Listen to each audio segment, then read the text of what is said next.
Amansane yena yedimu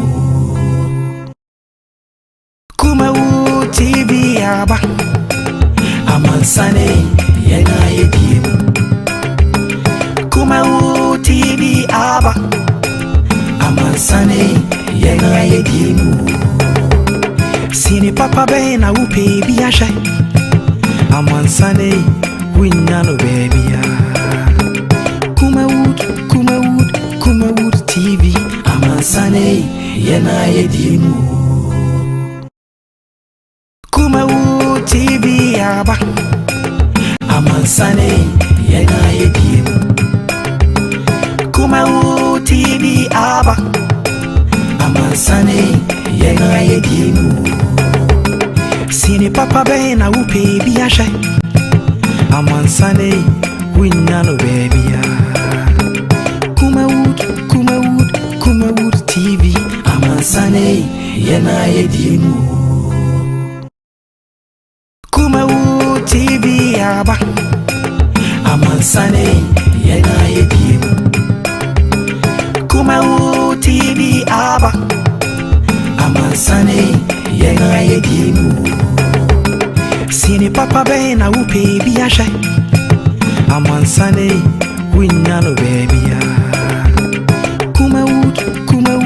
Kumawood TV Amansane yena yedimu Kumawood TV aba Amansane yena yedimu Kumawood TV aba Amansane yena yedimu Sini papa bena upe biasha Amansane winyano baby Kumawood TV Amansane yena yedimu Kumawood TV aba Amansane yena yedimu Kumawood TV aba Amansane yena yedimu Sini papa bena upe biasha Amansane winyano baby Kumawood TV Amansane yena yedimu Kumawood TV aba Amansane yena yedimu Kumawood TV aba Amansane yena yedimu Sini papa bena upe biasha Amansane winyano baby Kumawood TV Amansane yena yedimu Kumawood TV aba Right, ebusia elma jo na elma kwaba ene eye eda ebnada 11th of May 2021 twediampon asan de nenso ache ya seda PSG enko emfa emano ne hweso pa ne bambo enti na meno mienu da biara da yeda so tiase yen sonse omo a ende ye kan tiase fo mo nka ho bi no na emom onyankopon ankasa moburu hu enti na meno mienu ende yen so ye tiase enti bibia ye bia no ya modin ase be ye na ahye onyankopon anumunyam na yen so da chi bi no yetumi enya katiapa e de akobu akire yaje nkwa matranse midin e de sema e ka ha e Kumawood TV. We are live also on Facebook Kumawood TV, YouTube Kumawood TV. Ya trans benyamre na yetumi edi nkomo onim say over 53 senior high schools in Ashanti region and in the criminal investigative department at the krata akoma the Ghana Education Service of Ashanti Mantemu secondary schools bi Ashanti Mantemu. In fact omo used to say enuane aban no e de bra omo so mo fa me mo fa ni no omo wi anuane no allegedly so mu wi anuane pa ama omo eje permission from the Regional Education Directorate to investigate such schools. Now schools no 53 only in Ashanti region enyagro ebenyamre na ebiamre bam yetimi edi ho enkomo sanso na ene the NPP National Executive Council no akotena ase age atumu se mobeka ya ebire bi atwam na NPP e opposition na omo e national chairman e national secretary na secretary no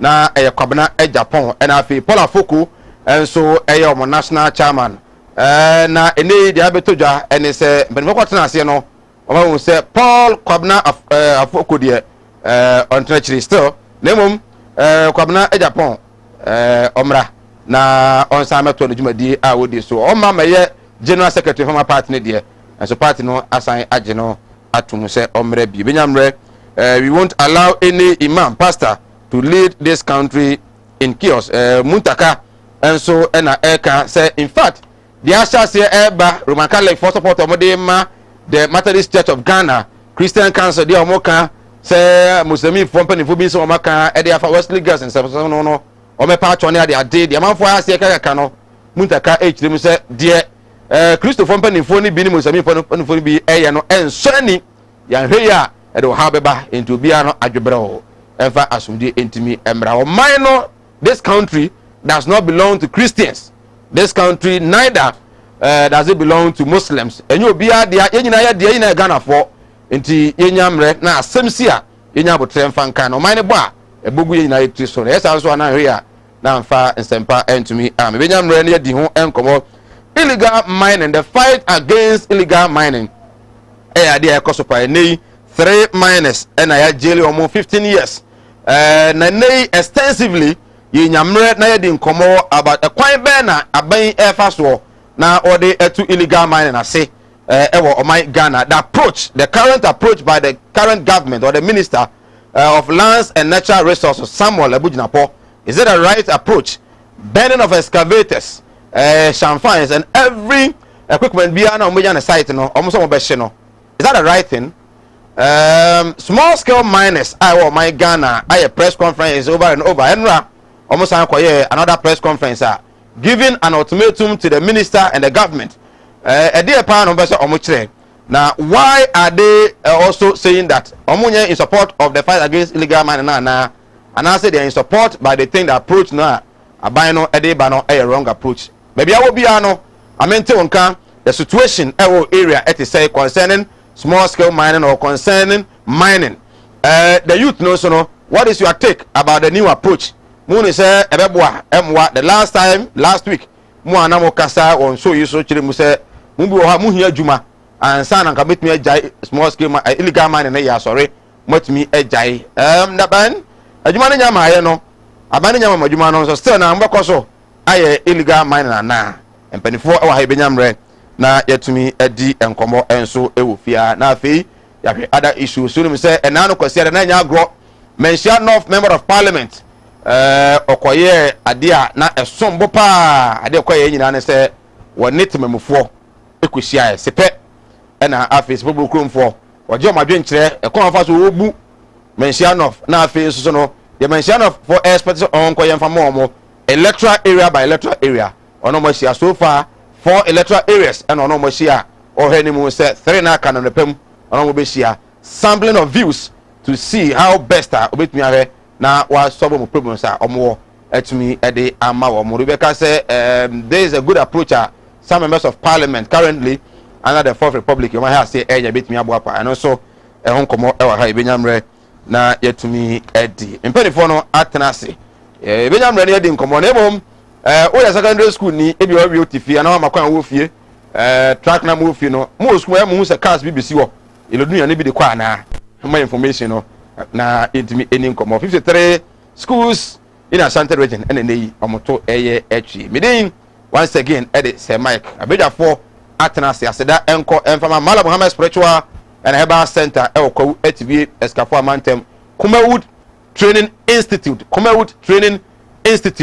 and so as you can say training no me adoma next 2 weeks sign abaso den enye agro aseda bio enkoma God's Way Casket Shop Kumase Asafo and afi aseda enko enfama Tawhid Naturopathic Clinic Madam Katrin Fire sabe kese ba ko o my Ghana and no Kumasi Odium Body Junction and omo ewo aseda bio so enkoma Best Land Estate Limited makacho so be landlord o se otasa ase amanso bia ni ho Best Land Estate Limited na Best Land omo Ashanti Regional Secretary I dare say and birthday me pay me be we no na afi birthday pa nya agro kra Best Land for the birthday there we just fortunate say Chairman Ernest Kwekweje aid to the Member of Parliament for Mensia North, second Vice Chairman of the NPP.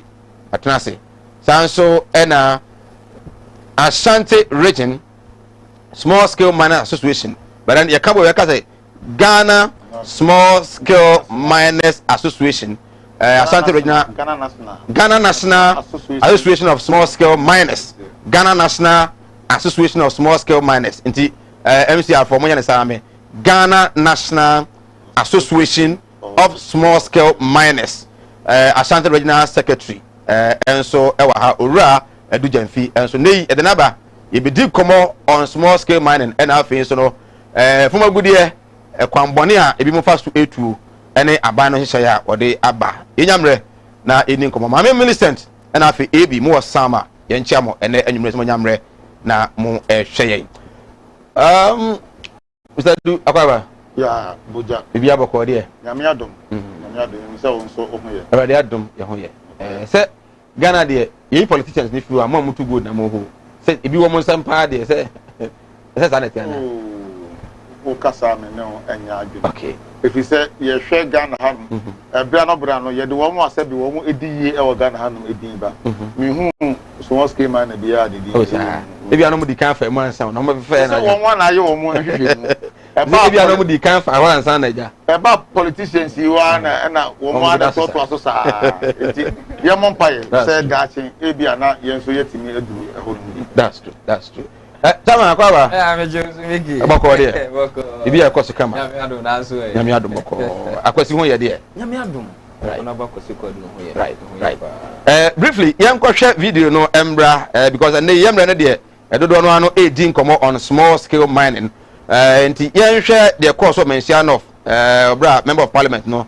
ichi atmemfo no yan hwe mra ye ba ebi dim komo akra bi na afi no ye rem na afi yetumi edi enkomo but chairman wona na wo ho menim say Mr. Du follow sa de no a mo de ma che mumfie no kwa ni mu kama but enkane no na MPs no yase yehu omo but say MPs no omo ya visible kakra to the electorate no ya video numra ya ba ya beto aso na yemu mpanyifo omo ntimi yete baabi omo na nyame adom metwa bibia mai ya aban mu ne ahye ne se ne yesi ahye na enne me ma papa gina se musumfo sumafo bibia no yedi mpanyifo bi nkomo a ne de papa betum ni madu nkyere ne asu apredane ya ebe de akọ na aboa me so ayebe ha no so atena mai eto so yemu si e free airport run about de ba bedu baabi e fe no papa ntemu a ya kwan no bromi fe no se edu a ebo ho nta mienu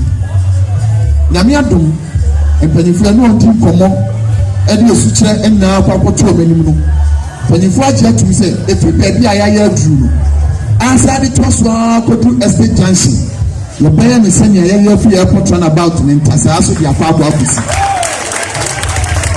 so be ya ebabwa na ti traffic ni so na ebie ye pro so e de bayi ani na nyame bua ye pra no ne pagye market ni mu bie a ye pompa ye ni no nyame na nim de wo ye tie be den e di so eba na de kakra so ya na be sense wo sa na juna traffic apro so wa e ne makakra na yemu mpanyifo omo ntimi yete baabi omo na nyame adom metwa bibia mai ya aban mu ne yahye ne se ne yesi ahye na enne me ma papa gina se musumfo sumafo bibia no yedi mpanyifo bi nkomo a ne de papa betum ni madu nkyere ne asu apredane ya ebe de akọ na aboa me so ayebe ha no so atena mai eto so yemu si e free airport run about de ba bedu baabi e fe no papa ntemu a ya kwan no bromi fe no se edu a ebo ho nta mienu nyame adom mpanyifo no nti komo ede esu kire enna akwakoto omanim no mpanyifo agye atum se efi baabi a ya aduru no answer the toss kodu estate junction your buyer me send ya free airport run about me ntasa so dia pa abo afusi so be ya ebabwa na ti traffic ni so na ebie ye pro so e de bayi ani na nyame bua ye pra no ne pagye market ni mu bie a ya pompa ye ni no nyame na nim de wo ye tie be den e di so eba na de kakra so ya na be sense wo sa na juna traffic apro so wa e ne makakra na yemu mpanyifo omo ntimi yete baabi omo na nyame adom metwa bibia mai ya aban mu ne yahye ne se ne yesi ahye na enne Rema papa gyina sɛ musumfo sumafo ti bibia no yɛ de mpanyifo bi ho nkɔmɔ a ne de papa betum di madwe nkyerɛ ne asu apagya ne ayɛ den ebi akɔ na aboa me so ayɛ den ha no so atena man ɛtɔ so mienu sɛ yɛbɛfiri airport runabout de ba bɛdu baabi ɛfɛ no papa ntamu a yɛkwan no bromi fɛ no sɛ ɛdu a ɛbɔ ho nta mienu nyame adom mpanyifo ne ɔdi nkɔmɔ ɛde esukyerɛ ɛnyinaa akɔ akɔto ɔmanim no mpanyifo agye atum sɛ right dear some members of parliament asha say omo ye and they say omo e ba recess omo ene omo constituent asha say Asia based on electoral areas inti jenipa no or 7 electoral areas mention enough na washa say na ono mo hia krakra je omo nyina adwempo na do betimi aye na mo ni mo ya mo de wo so de kwa aban mu de wo say assembly na ye na utie reasons ni bi na man for consensus I think say being an MP will not be difficult. Obi kura say ntontom na ha no na electricity for the pool bia besi be na na baby adenisi no in so total na homa na kaka boom. So the only way is you go to the electricity commission of Ghana, you tell them o rectify problem no. We ma nkrofo mo ho a o problem ano no. Obi so here speed ramps. Car for horodo. MP ko highway number ya ma na eno ano no. See we na man for anya mama lose lessons see. Well, time me say ho una we aid to the MP. Me say ho. We no a new twister now because you've been the constituency executive for more than 8 years. A new we are mode aba na mo amamum. Yo, medas Mickey na match ya wahefo. Good. Na match ya chairman so na de menye nimdie akame de ho. Good. E be hia mpanifo se ya na mo ma insight na so de bi account de na de eto na mo. Na ma commencia no. Ma chairman share no fa de she nyina. Right from polling station constituency. Ono ba kosi ko du mechia no. Na ma menchia regional chairman to me and so na. Oh. Na me wo platform bi. Okay. Ye MPP mebunu. Ene mrantie bi o matum ho asi ho o di djuma son. Okay. E de ma party no. From die hard supporters. Die hard Of MPP. O mo monitor program pa. Okay. Internet executives in ba menchia wo na o mo ankrabofo mu nyina so no. Ya ma o mo barika de sala. Right. O ma ya de say akwanchin konkunu motimi akwande duru Isaac Fum. That's a regional organizer and Hajia. Okay. No so mechiano na man say honorable wahin mudroso any all members within the area mechia wo nyina. Na Mickey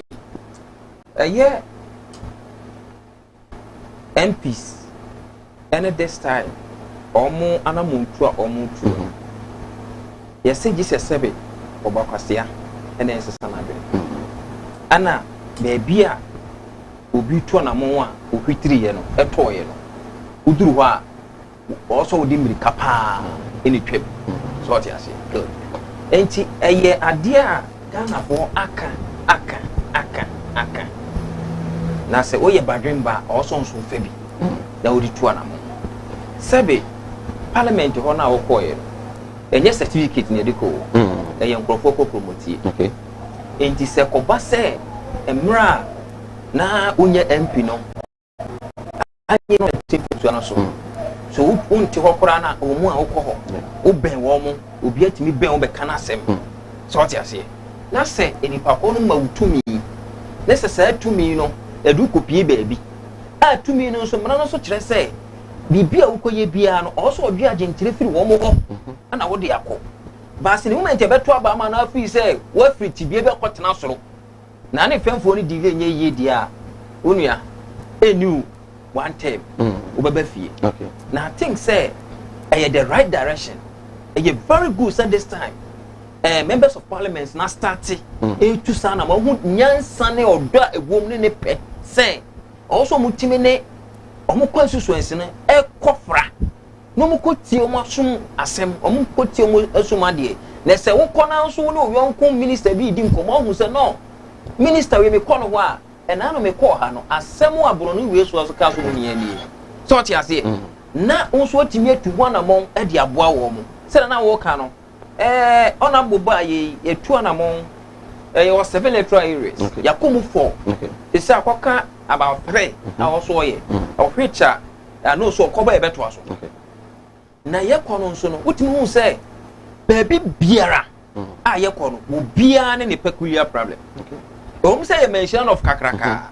But your electoral area. Obo ono mo a ekwan enye ne problem. Obo hani de ye nsuo. Obo ye security. So what you say? Obo ono mo a o say mihia gata. Obo a ye bridge.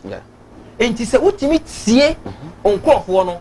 Na se wonim se bro no we me course no. Asmo mo kan ye nie. Enti de manya ni osam de koye den. E ko na mo ho se ade na odi abre wo mre be so wo mo bo. E be so wo mo bo. Asene say ade a bia nkomo wo bie. Na se de bia ko kan wo mo. Of which why ye de benefit no. Emwa wo mo. But I think aside the covers sorry, and the gutters man for hiano. The other way minor we are and even the assembly a bit with ease. Yes. Security, that was security. Yes, security and just simple, sir. I will say we can say me honorable regional commander. Okay. Your co-division, we say work room, fly or police station or enti nem so commander no ma ye hu say ene me bi wo ho be hia enti ye ko no ho ene ko din ko moko tietie no ye ko ye no na even men kura na be kan ho be ko petrol so no ede omuni the staff no and most of them say ye ma so enti no say ona butie na afi wo hwe say e de ba logistics no mu hia omo say one omu hia car omu hia e fa ne say motorbikes okay so ti ase it is animal way nyina no as member of parliament and the duty so we provide also to call privy more and to hear you call any division commander no regional commander no you call you no so no my TCS no kra wa hunu now they are waiting for the trainers and more outer okay obe make sure say obe man more men so ti ase now if one abon so na dream say motorbikes obe PBM mo okay now if you are push for pickup touch you see let us support say be ya on patrol vicinity ho one who say Joshua contractor one ye ho no you know ne resident engineer o gura ni fie ne bonu to estate wo straight so na ni city here enti say sana area mu ho sana which means security ne very paramount and na omo tell say no they should help say apart from police for no you need community fair say that community volunteers yeah what dog committee no some be boas police no ba no ma training wo mo na in France near marketing take be hia etimi ampomo dwumadi akoso ma security brief na strong no so o matimi aye enti obeti security enya simple sa uremu obo say yes it takes a lot because when yakura no also timo mo do buys be atra na say for okopeka aka ho sort as here now they did men all because also who being MP no only penny for ben was spearheaded that way no that is it okay and your colleagues are some your positions now yeah she who say maybe you have well electoral area enipa buy but enipa massa acquire first time in Tiana because now man for can say omu bi that is the first time and then people also don't have it seems say man for so need confidence politicians mu omobekan omekokro ma me enye confidence no mu ni eye ya attitude Ghanaians ya na ye kan say MPs no pa omoma do you understand omoma metie no mu asem hu MP now so omoma make self available I can tell you say I have programming it took us more than 5 days to organize it you started ya check and you more de van echo rounds announce information centers to the community, the area, no, that's what we do. So there be a nipa no ebeba. No mo so do ma dwene. Omo ensusu ye aba. So there be onso be incorporate. So there be a okwa. Let's say bibini a otimi afa. Ba on say ye no can ye betimi aka. Ba say ye participate ni aboa. Ama sa de na koso no. Ye na Ghana for the timi say na nwanwa. Say obekọ no. Nipa kakra bi e na beba. But I think the multi-media solve a can buy any problem. next time no na be call for say obi so program famra. Yes. But I say e ba be just a hear say e be ka ye nya dia. Mbetu wana mo. Ye betu wana mo say nganga say oba ye no masa on trans wo from one institution to one another. Obi anso me ne na ekọ. Okay. Executives ne ka ho. One institution to one another. See ekọ a ye ekọ duase say. Ye see hospital wo ho. Okay. No say to come find out. Hospital ni gina brand they say baby abeduru. Ah, the came start here. Came start here. That is the former MP. Yeah, and honorable Collins. Okay. Aye ko mu say no. Baby aduro no. E ho na scan of me so do. He said also being a member of parliament you complete. Okay. And also no crofo no e da dwene e na hia wo mo. Okay. To also to me to one of feature was person who say obako to one among. Okay. Akọ make sure be bako peska aba me atimi dia boa masa adwumadie no akọ complete no obeye. Enti se wotu sa na mo ya boa wo. Okay. Ama wo konso hu ne wo hwehwe. Right. Ya ba fie. Mr. Jamfi.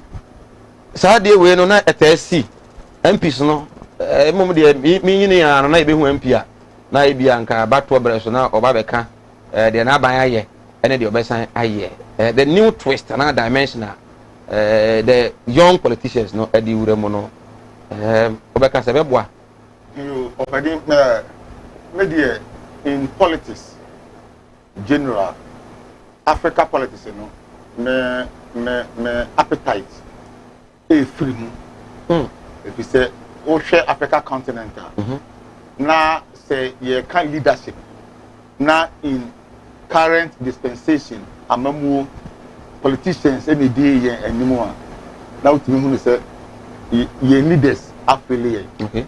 Now I am being specific na meka afa politicians.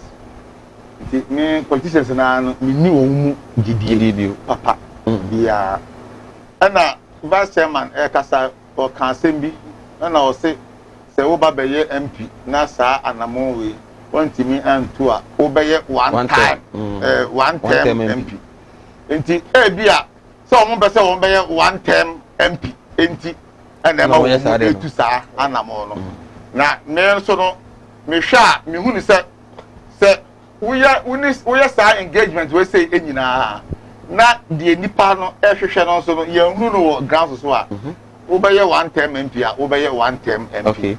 So ana we no so no anya ade foforo.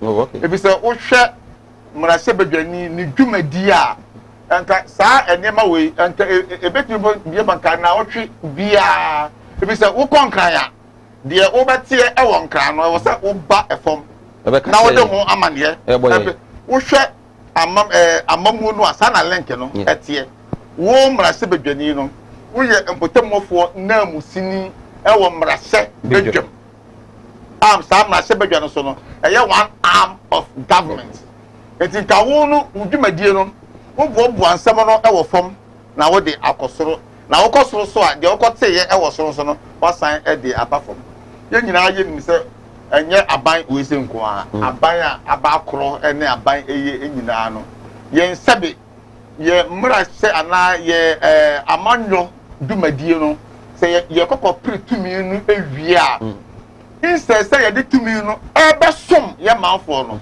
ye momu de ye de tumi no ebe tenetena ye manfo so e ma ebe wiase na mamufo no e na sebe ye ho e kire ye enti me we enye news e ma me if you say ye ade a e wo say enka ye ye no wo ebere bia e mom botaya e wo kire ya ye de ye no mesre say mrase badwafo no anhunu se anye so mo ni nipa ni esia na ye kasa ho keke emum wo mo hwese wo mo be ye ade a edi yedie edi nipa e wo mpotem no wo mo asetrem ebetimi akọ enkan the concerns of the citizens. Concerns wo mo how mo electoral how say bi mo ka security ebi mo ka roads ene gutters no so mutumi aya ma mo a me wo adwene bi sa wo ka asem akere obi na nipa de wo asem no eye adwuma no enya de baako se wo hwe small scale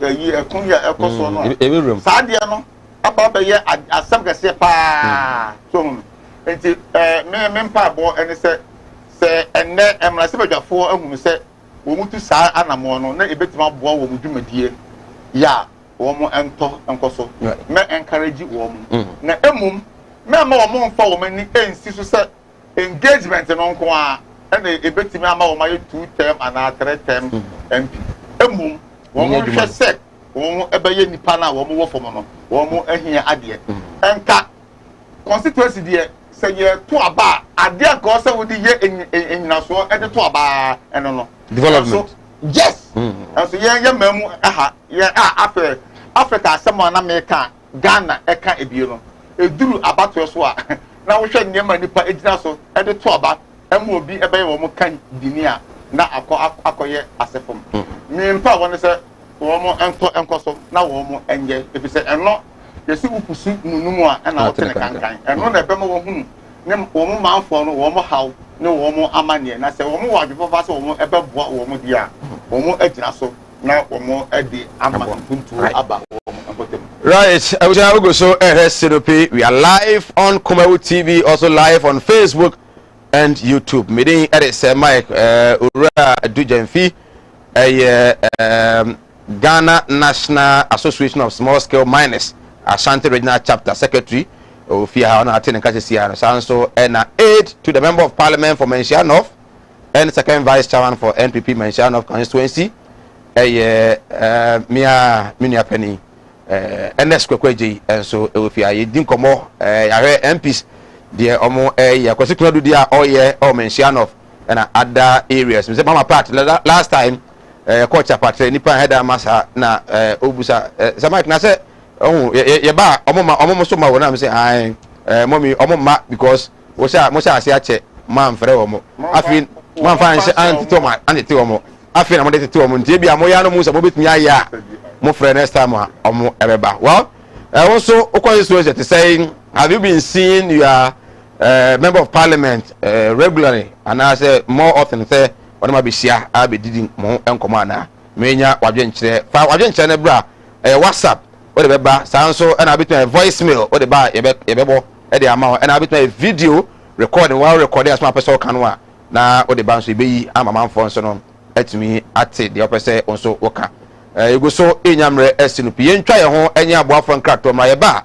extensively and em time na kan yina no me didi nkomo on mining oh my Ghana kwan aban fa so na ode to illegal mining ase aban bi ahase bia na the first time of NPP say no musi approach be no de ba ye na enei approach be na echo na omo so omo small scale miners so no omo ehunu se ebekosen de esi kwara bebo na omo contribution to the fight against illegal mining so no any say ye twa ye ho enya abafo nkatromra ye ba ebenyamre na yate asim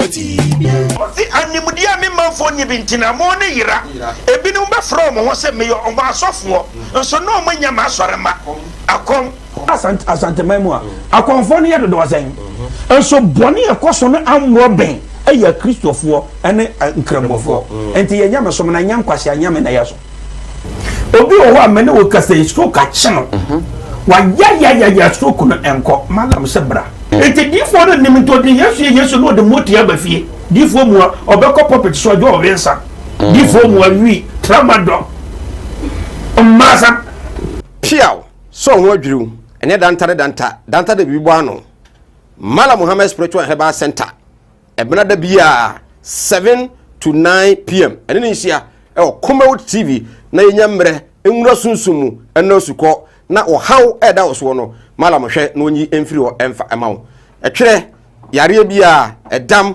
usika na ayira na wohwe ojapade bi na obi enam kwa bi so age afiri nsam utu gold na opese onya emwa anase ebia kontuo enema ayedin amawo oba no odaso jonso anase akontuo enema ayedin amawa bra Mala Muhammad Spiritual Herbal Center na kache kwa atibie tieniye kwa atibie Eastern Region eho ena Malam wo esikafo amantem wo de odu kwawu a wo so kwa atibie uduru ho bebepa wo yira kora no a busa Unity FM ana wo befre 0246 647 247 0246 647 247 senenso se Malam onye sikaduru onye double money pocket no dry azafo no mo yesa hade no ne kron original and Mala Muhammad Spiritual and Herbal Center and the Asia Benada Bia 7 to 9 p.m. Our Kumawood TV near find live our Unity FM Kumawood TV eya tie bi na entumi emwa piao. Hey Steve Ozode na wo kwai me kokot wo kokot she wonti mi case no ade makoto land bia ma che se me wo hwa na wo ya ba na manso abusia asase wo ya asase ama sam na kodi court 4 years ni wo sika nyina asa aka mante no mabua ne ndemrem ye to asase a manso da so wa bra Best Land Estate Limited e wo omo asase won kan wo kuma se wo to asase wo Best Land wo na dua kape o ma 50 bars of cement free and I say 750 blocks at the amount free or the can land no amount and what you know se woni sika kra or the be free na wutua na kakra wonte omo di asase free me da message nyina omo na mama asase mesel fa me call wo betimi afa telephone number na the screen so no na free won se sia na won na court 4 years what me the 1 year as you die ewi ase ankasa no pese osifia eso pelandia e ho du ene na Best Lands Estate Company Limited be a landlord. And yarwa wodo ben na agi ni padua no aboso yarwe bi ti se eni yarwe akoma yarwe wadumu ato wontimi ndidi oba ne barima wontimi nwo me kanfo tahwid naturopathic clinic adodo na efreye Madam Katri Clinic di amawo Madam Katri Clinic enam homeopathy naturopathy subetu yarwe nyina efri ho ye ne kofa bae de Madam Katri tonic aba adwaman so eboa siesie ni padua no ne titiw de ma emma wonoma won fichiko ensisi so yie sa wono Madam Katri tonica eboa ema woni padua no enyini yie na aboa ma wo fichiko so aye kama ye won fidie wa waso ye de aba adwaman so ye de hwehwe di padua ni mu eyi yarwa hodo ahintani nyina edi Katri Clinic ewo Kumase Asante Mantembu adi ne yewo Madam Katri Clinic yarwe nyina last time FD ya hwehwe sei dwade ka to yi mu agye atum se eye animudia me manfo nye bintina mo ne yira ebinum be from ho se me yo omo asofo nso no mo nya ma asorema akom asante maimu akonfo ne yedo do wasen nso bone ekoso no amwo ben eya kristofo ene nkrambofo enti yenya mesom na nya nkwase anya me na yeso obi o ho amene wo kasa stroke a chino wa ya stroke no enko malam sebra enti difo no nim to de yesu no de moti abafie difo mu obekọ puppet so jo owensa difo mu awi tramadol masa piao so ho adwiru ene danta de bibo ano Mala Muhammad Spiritual Herbal Center ebena da bia 7 to 9 p.m. ene ne nsia e Kumawood TV na yenya mre enwura sunsumu ena osuko na ohaw eda oso no Mala mohwe na onyi emfiri o right yes I am makwaba uguso Sinopi live on Kumawood television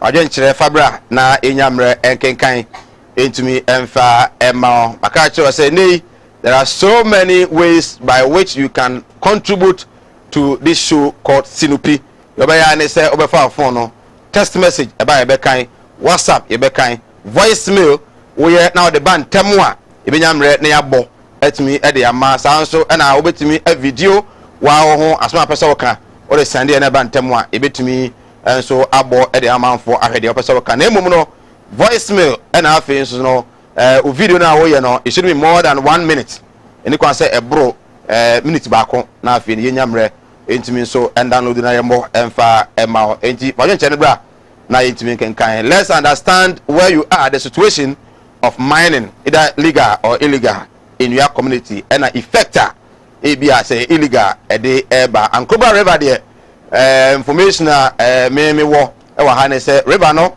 as it used to be is a crowd there I say kra then na e say ye nyina no ye ka ho ya attitude na ebia amano abasa enyamre na ye ni nkomo owurado jamfi e da so ha obani barama fire fm enra moye press conference edian na ehye mukutupa ema moye press conference no o press conference amoye no na idea no anything ye sha se mfi na afi ye mehwe abana ye hye ya wode eba ene ekwan ya mu se bi te be fa so be boa na se emboa o press conference no na asie pa no nyina so ne se madaro yo ura mike na da wase na eye no kore se uyefunu yo ya na wan fe wo se a obi enhunu de hawo de ewom enyina ene se yenyina se oman small scale mining dwumadie ababa abeye tosom ama oman ye ta meka se abeye tosom ene se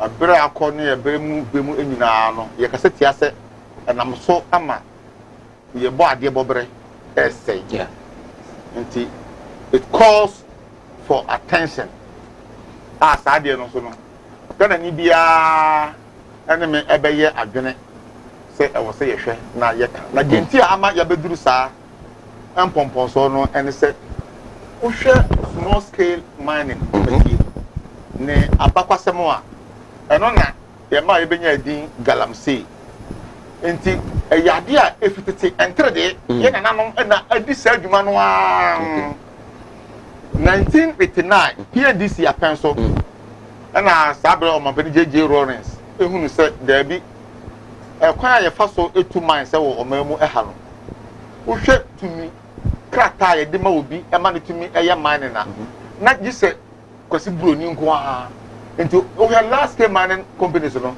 dodo no a no even anya mining nko a timba nyina no na abrofo na obedi ye so sa na wo mo ye emra no enti virtually na ye ya ampo no akwanya eni ho se tumi krata mu Ghana ni etumi 2 months no ebi ita se months Ghana for ye na nanom de na wo mo eye ni nyina no na ma ye be friend illegal no nti omabeli jeje Lawrence nyanse mu se de ye be pa kwa so na ya ma nipa bi tumi krata ma sa tumi krata no wo mo so tumi e de two small scale mining yi ebi eno na enam so a ye benya legal small scale mining and illegal small scale mining ya illegal no ye fe no galamsey na legal small scale mining no so no ensese ya ye e de tare sa adwumadie no se ye betimi anya ekuo se oman na adi animu e wo sa small scale mining nti no na ekowo Ghana National Association of Small Scale Miners na wo hwe 1989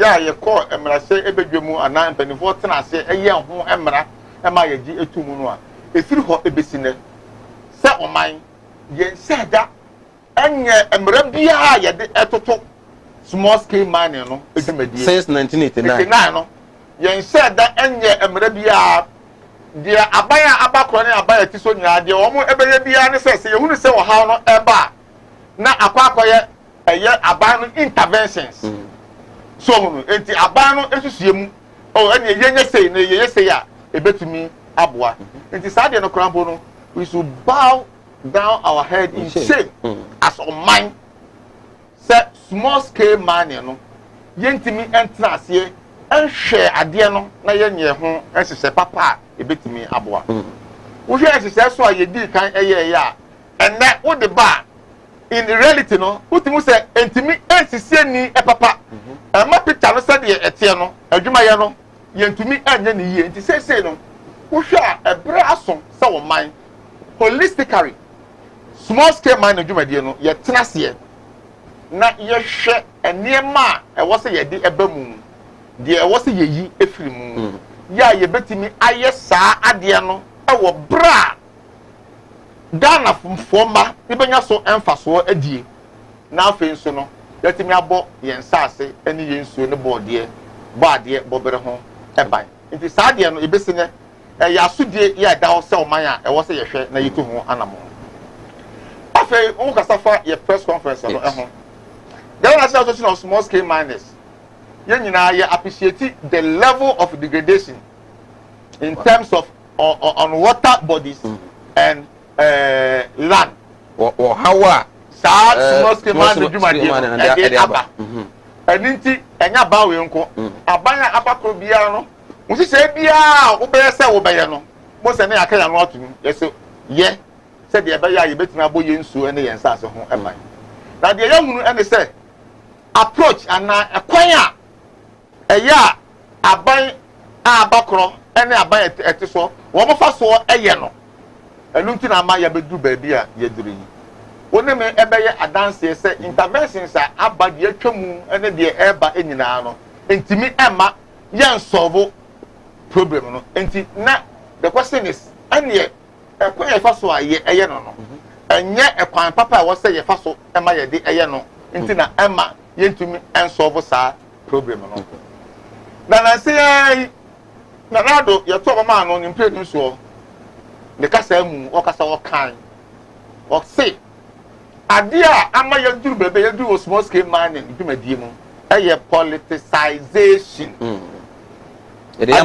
adia asem we na wo kan na o mabani kasa asem no e bobi nsem ema no se onya akokuduro e de kan saa asem no fi se ye ka politicization dia na eye amanyofo ya nti se wono atimi ahunu se saa ekuro no edane na ho pe na wo magana fo nyina ani abaso a na e wo se ye koye anim no se ye ko saa ekone de a e wo se yi saa amanyesem no efiri eho nti nti se mu no wo ye se national dialogue empanifo to nsa efre ye osofo fra wo bai ye bona baso e wo kwa wa saase a o ye ni dwuma ema ebewi ase ma aban edi betu dwa se saa after dialogue na ekoso no ni dwuma wo di edi kan se o pow asojafo ahanu ya ye fẹ́ ọmọ operation hot sẹ wọ́n mọ ẹnkọ kún wọ́n mọ ẹyẹ adwuma wọ river bodies ẹni wọ́n mọ so a ẹyẹ adwuma ẹwọ forest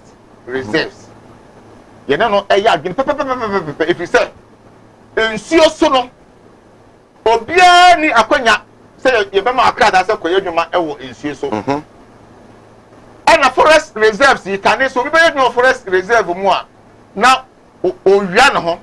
Now so osofo e baaye no wo maye ti asese ya ma bi mu krata bi na krata de ye ma saa enipa no ebi ni recognition license and prospecting license saa ankrata no e ma wo tumi se kotu okay enti no saa nipa ni ejina no ye ntwe wo mu enfiri ho enti hanbo no ye yem eseyen kakra se ene wo mu krampo na e ma saa tumi krata no de be na wo mu di ejina aso ma sa to me krata no so kway prospecting enti no wo kwa hesa ase dum say agudie e wo mu a and after so prospecting no you come back to the minerals commission for a final approval or permit before you can mine but bi mu kwa mo ma ko no ko hu pe prospecting no na has you too na opani say o ma obi say won kway prospecting na e kwa be so be fa wo be prospecting I know say if you want to do comment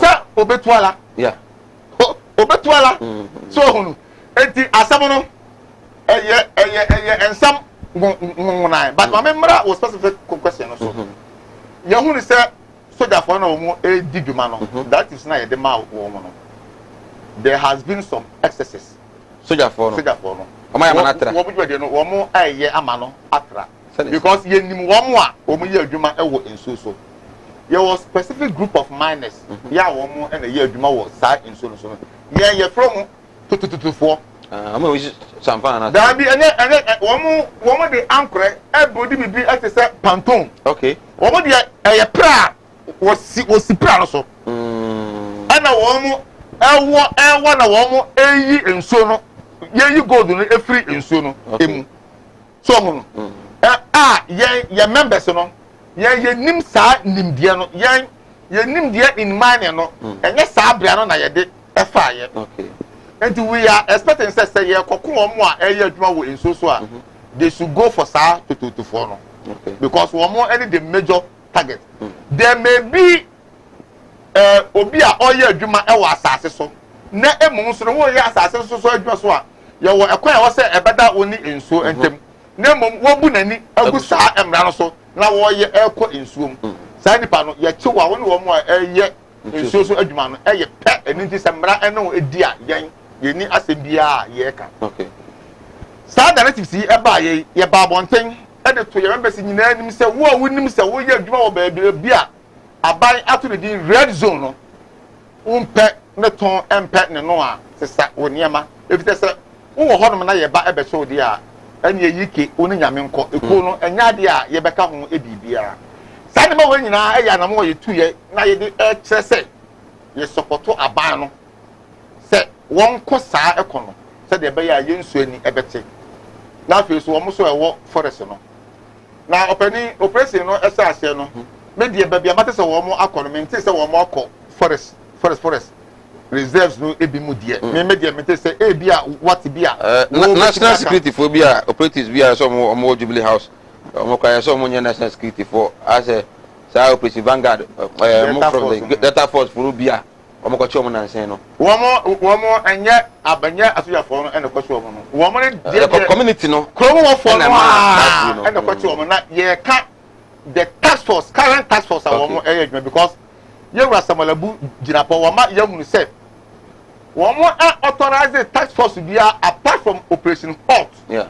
And this wo ba bi na wo ye adwuma na obia at the task force anti illegal task force eba na enye sa Operation Hot no mpo no a ya ka say ye member say ye report to sankrofo na ye nchomo if you say sector minister no at the director base task force bia en hot na dwuma odi apart from Operation Hot no ya wo instances nipa ne ebi e wo ho no mo a ye chairman ba bia wo ye adwuma o we ne kraka wo hwe distance e wo woni ensuo emu na empo aban e ka say o man now so say obi a empake na adwuma no wo de ne fidie asi ho ya onye adwuma enso osojafo yi ekoye wo mo akose ne fidie enyina Oma question. So I'm say move from site.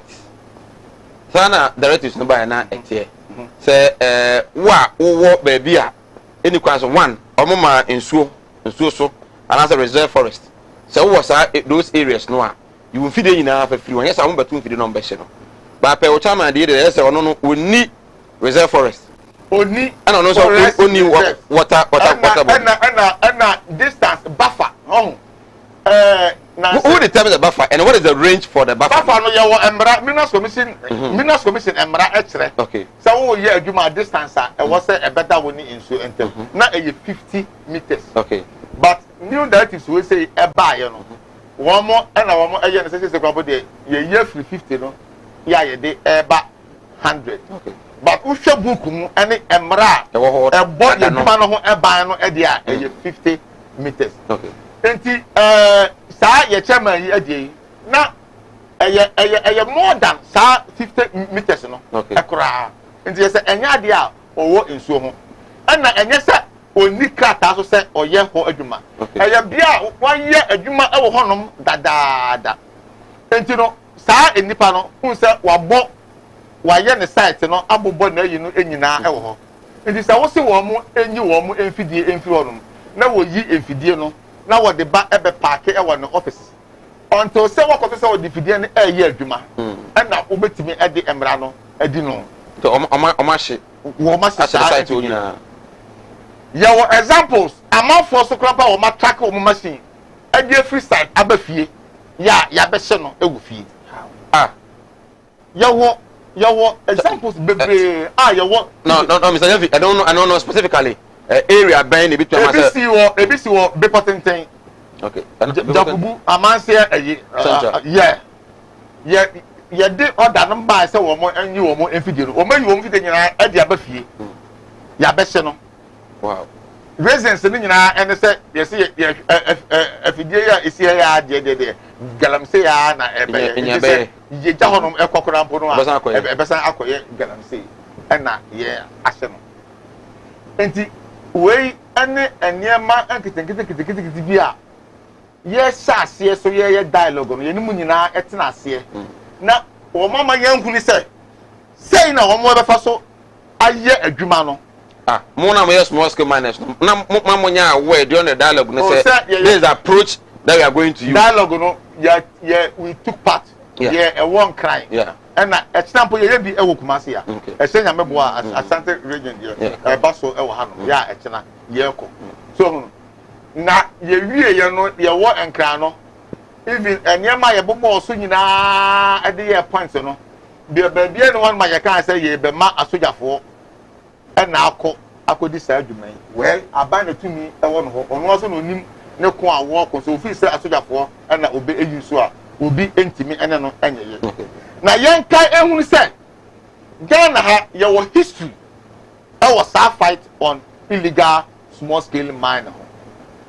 Your history I don't know there your precedence if you say abaya aba krododo no a efiri Lawrence so o mampani kofo Mills Mahama obia na make say the obia eye bia na ye intervention the onu susu say wo ya wo betimi di mitigate no ene manimu ya bebre akọ ya bebre ya aba atwamu no yɛhunu yɛwɔ history sɛ yɛde asogyafoɔ edi saa adwuman yɛmu sɛ yɛn ho sɛ abakɔsɛ mu no ɛkɔsi sɛn yɛwɔ history sɛ yɛhyehyɛ excavators yɛmu sɛ yɛn ho sɛ ɛno nso no ɛkɔ ɛkɔsi ɛsɛn na broni ɛka asɛm bi wɔsi the past is the key to the present na kyerɛ sɛ abakɔsɛm ɛne safoa yɛde ebie daakye nti sɛ yɛka daakye asɛm na yɛmfa deɛ atwa mu anyɛ ɛmfa to ho a ɔpani ɛna ɛno no eduru baabi a ɛho asɛm kan no wɔn hwɛ yɛ wɔka sɛ wɔn ka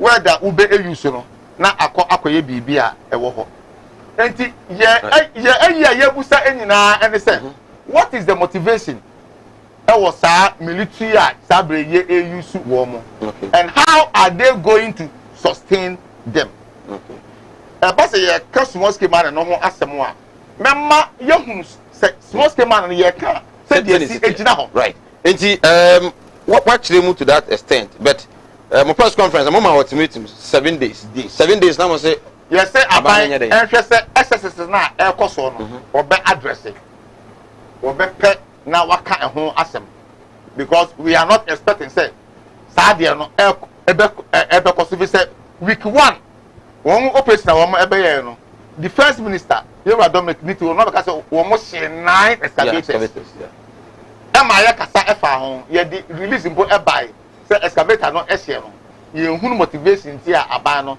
ɛyɛ no saa ɛna yɛnhunu dekodie nti a ebetumi ɛma media mempɛ sɛ mɛkasa ama wɔn because some of the excuses a yɛsɛ wɔn ɛka no wotie a yɛ na ɛyɛ laughable ɛsere because mate sɛ yɛsɛ wɔn sɛ excavator no wɔn kɔ ana wɔn tu control board no yɛsɛ control board ɛwɔ sɛ wunye control board bi ego because excavator control board bi ano ɛyɛ sania model no etimi ɛfa ebia so you should prepare yourself well say somebody ampa okore nipa na to control board no adwane a wo be bi asi so na wo because omu tu bi nso ma na yera no say one reason say omu di bi nso so call ye bi omu kɔkyeche excavators ne bi just omu penny first time na excavators ne call ye na Dr. Frimpong Professor Frimpong Boatemo kogu about 500 excavators as we speak Ghana Penifonian accounts me who excavators na yera ye no ebi ko tumu anase bi ko kentampo nti no we no se won pese e be san yera nti no yen hye no kra na ehu se na ahwini wo minim se won na wo kasa e de ama wo mo a na se enu nti na ye se excavators there atiefo na ahwefo nyina no they are the best judges okay is that a good motivation say ye de na excavator etu e kwa be so e na fa so a e yera ye right Mesaba, I was going to say 18 come on illegal mining, small scale mining, and mining in general. Oh my Ghana, it was the approach, the strategy. The ministry no near buy no at the air fighting illegal mining no. Is it the best ever buana? And how long as Mr. Erujan Fibusano and they bet me as sustaining this strategy and approach no. Yan here, Abian do na afia soja fo no kwa no mabre na ene no ano no and soja fo minimum mo Ghana na nka soja ni bia bribe soja ni duru bribe no sizi but now last Thursday no dike kan fi ha say enei soldiers no they are willing to move to the mining site than to go for peacekeeping because okọ mining site ho a sika wo ho miners no ebetu ama na sika ma na di di we kura mo ye kura na asha ase ye ni be akra bi so mo kwa excavator no pa omo nhye no ma kakra na omo de atom moto bi sika ene bema well project no ebra o de fa Facebook nso abeken kan e de ama WhatsApp no ubet me the voicemail ana o send message de abeken kan and on video so o de ba ye behwe na yatumi abon so e de amount bo modern na fa project ebra de nyambre kan emfa emfa seda emfa ema Tawhid na Topate Clinic makachi wo se ne yare bia ha bia no nipadua mu de Tawhid ho na wo se utumi ko modern na kopi mu e wo Tawhid na Topate Clinic e ho no e ya sabia kese ba kwa Madam Catherine for ena de aba omo na ye Madam Catherine moja dura isusa ni na na edunu bia me na nanom so no bia ma ahode no ba ye nya ahode di ya ye da so ete ase nyame adaroma modern na ko yare bia no kwa ombeboa wo be ma utuo no so to kwa mfa bamba oba waware awo no emma osisi ena ehawo okotodwe da bia na complaini bibi na me ho and I say be hepatitis and how diabetes yare people ni say yare de bomade an neko na ommo hospital kese ntuko a say yaji wato ho ana ma bi ada na yatumi ahwo de ni na no akwanya eho Kumasi odium bodi na omo ewo we mo de no afre omo ewo 027 0278 626262 0278 626262 na fi omo etumi aboa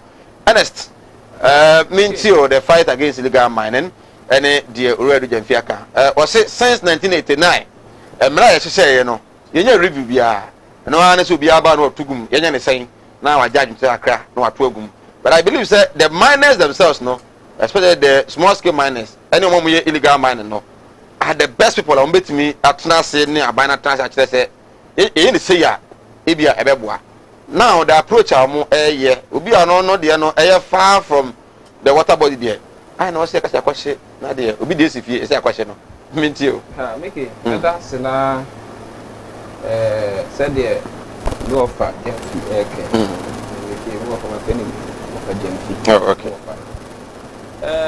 me share the sentiments and the passion or the kasa me share na no kasa ye mining tete nyina na ye tuo no correct but I tete ni kwa no mfa so mutu na ene the modernization abem pa first na ye Yusufi ni e fe ne sen pickers mo kakra dwidra sa na kwa okro kakra na onya bia tontene bia di but ene nim bia kwa animu no na ma aduma no nso no eye no technology ne konani na so hwe sane mo fa jan fi ken e kan so munya abotre esan san na abotre na cs cabinet ni na yi for the first fight na start me say mo bi ejaye na lecture omo tatna se a o sa go back to the site na me no me what problem with the small scale mining I tackle more serious problem with it of which I have never supported na me can say ye nyina no on the government na buy no e wo contracts yes some command this for cars bin no kana mo fumo oh master how dey me madwen me da me take ra and dey how dey enka ya no kore enka hwe me dey oh okay me MZLA su program ya so na mo nipa bi confirm say mo aye dey ba cha one dey ono dey concern small scale miners no small scale man oye galamse baba what Mr. Jamfi yeah omo no small scale national association of small scale miners na we need a small we are concern and your omo akọ ni bia omo members ni bia but omo concern and na koye ana okay ohwecha said America no before elections no mo ye aduma ana meboa so what was their concern so to me chona say be the hokwara me nko ho na say obi e won a license no ye na aduma legitimately aban enim say ha Mr. Jamfi no ha na site nie obi also reclaim assassin they also ye ne de I don't see the any sense in it to say ubeko say ni pakro no ho say ubeko me fan say the station the work station say what the machine si won akwa okwohye no eno die masa you very wrong ne ye can say one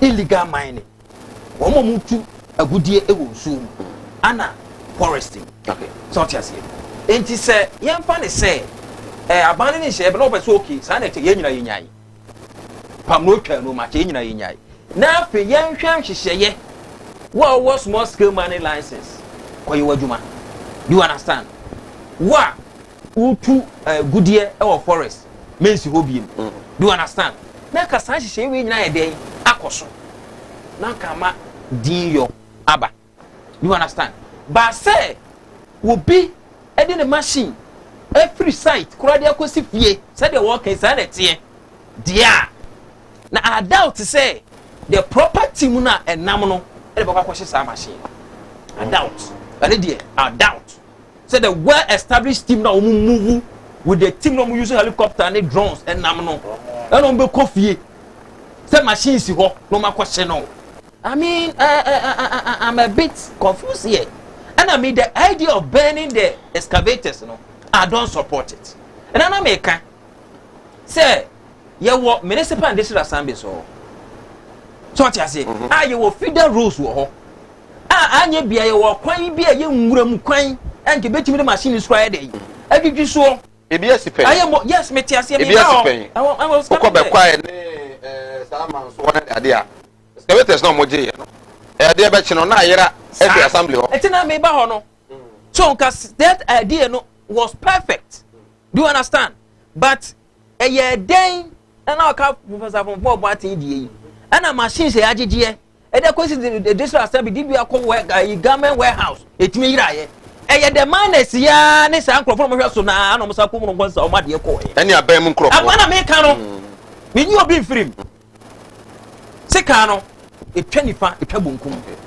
I don't entertain that thing we masa enne ye ka nsuo ho akwatwe nsuo akwatwe me nyina fi san ne ma we ye ka se nsuo ho akwatwe a ye ka se nsuo bua ye den even kwa wo pesca ko nya bi wo pesca ko nya bi nto no me nyina from illegal mining nsuo na ye sen no ene so tisike atwa to wo se de koto machine foforo abe processing so amaya no oh send him away nyina koso or creature is not the best to the country entimeno send another dan ko for the mraba say you say the right thing is done on come team ya come say all the team players yen come together me there say ochina this mining forum no ba chairman mo wa ha omu nyina be ko ho no one the best way aye betimi di aboa god ne de yen ka say ma yentu no ne kwan so but those who are into it no say ye ko si akoye dialogue near that no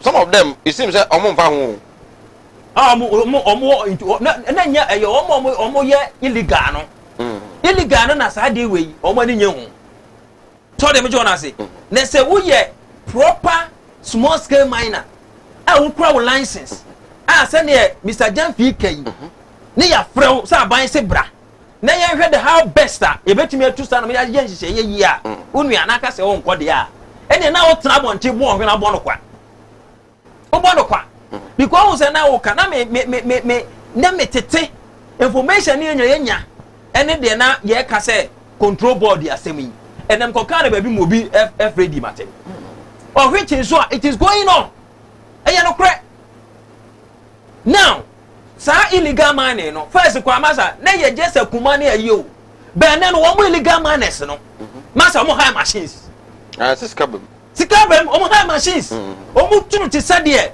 small scale miners ni tuna say industrial ayi fo no tunu o mu sa no mu tunu ne wo wi ye na no asa machine no okọ o sa reclaim as ase no na profu o tom no o mu eno ana as a country we have to fight against it ene na me aya me ya so let me join us na nka even sa ase no kura mpa nke be fa ne sa me ni fura dia me te ewi galamse na nya nsuom who born dog but ne ensu aye sanom emu ne yete ne etugu masa aden sikere yere. Well, address this one for me. Good evening, Sir Mike. I'm enjoying your show from Suhum.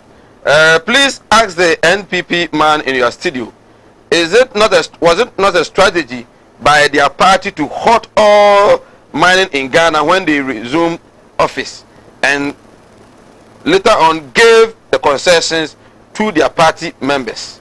Was it a strategy? That's what the people also think. Okay. Okay. Do you understand?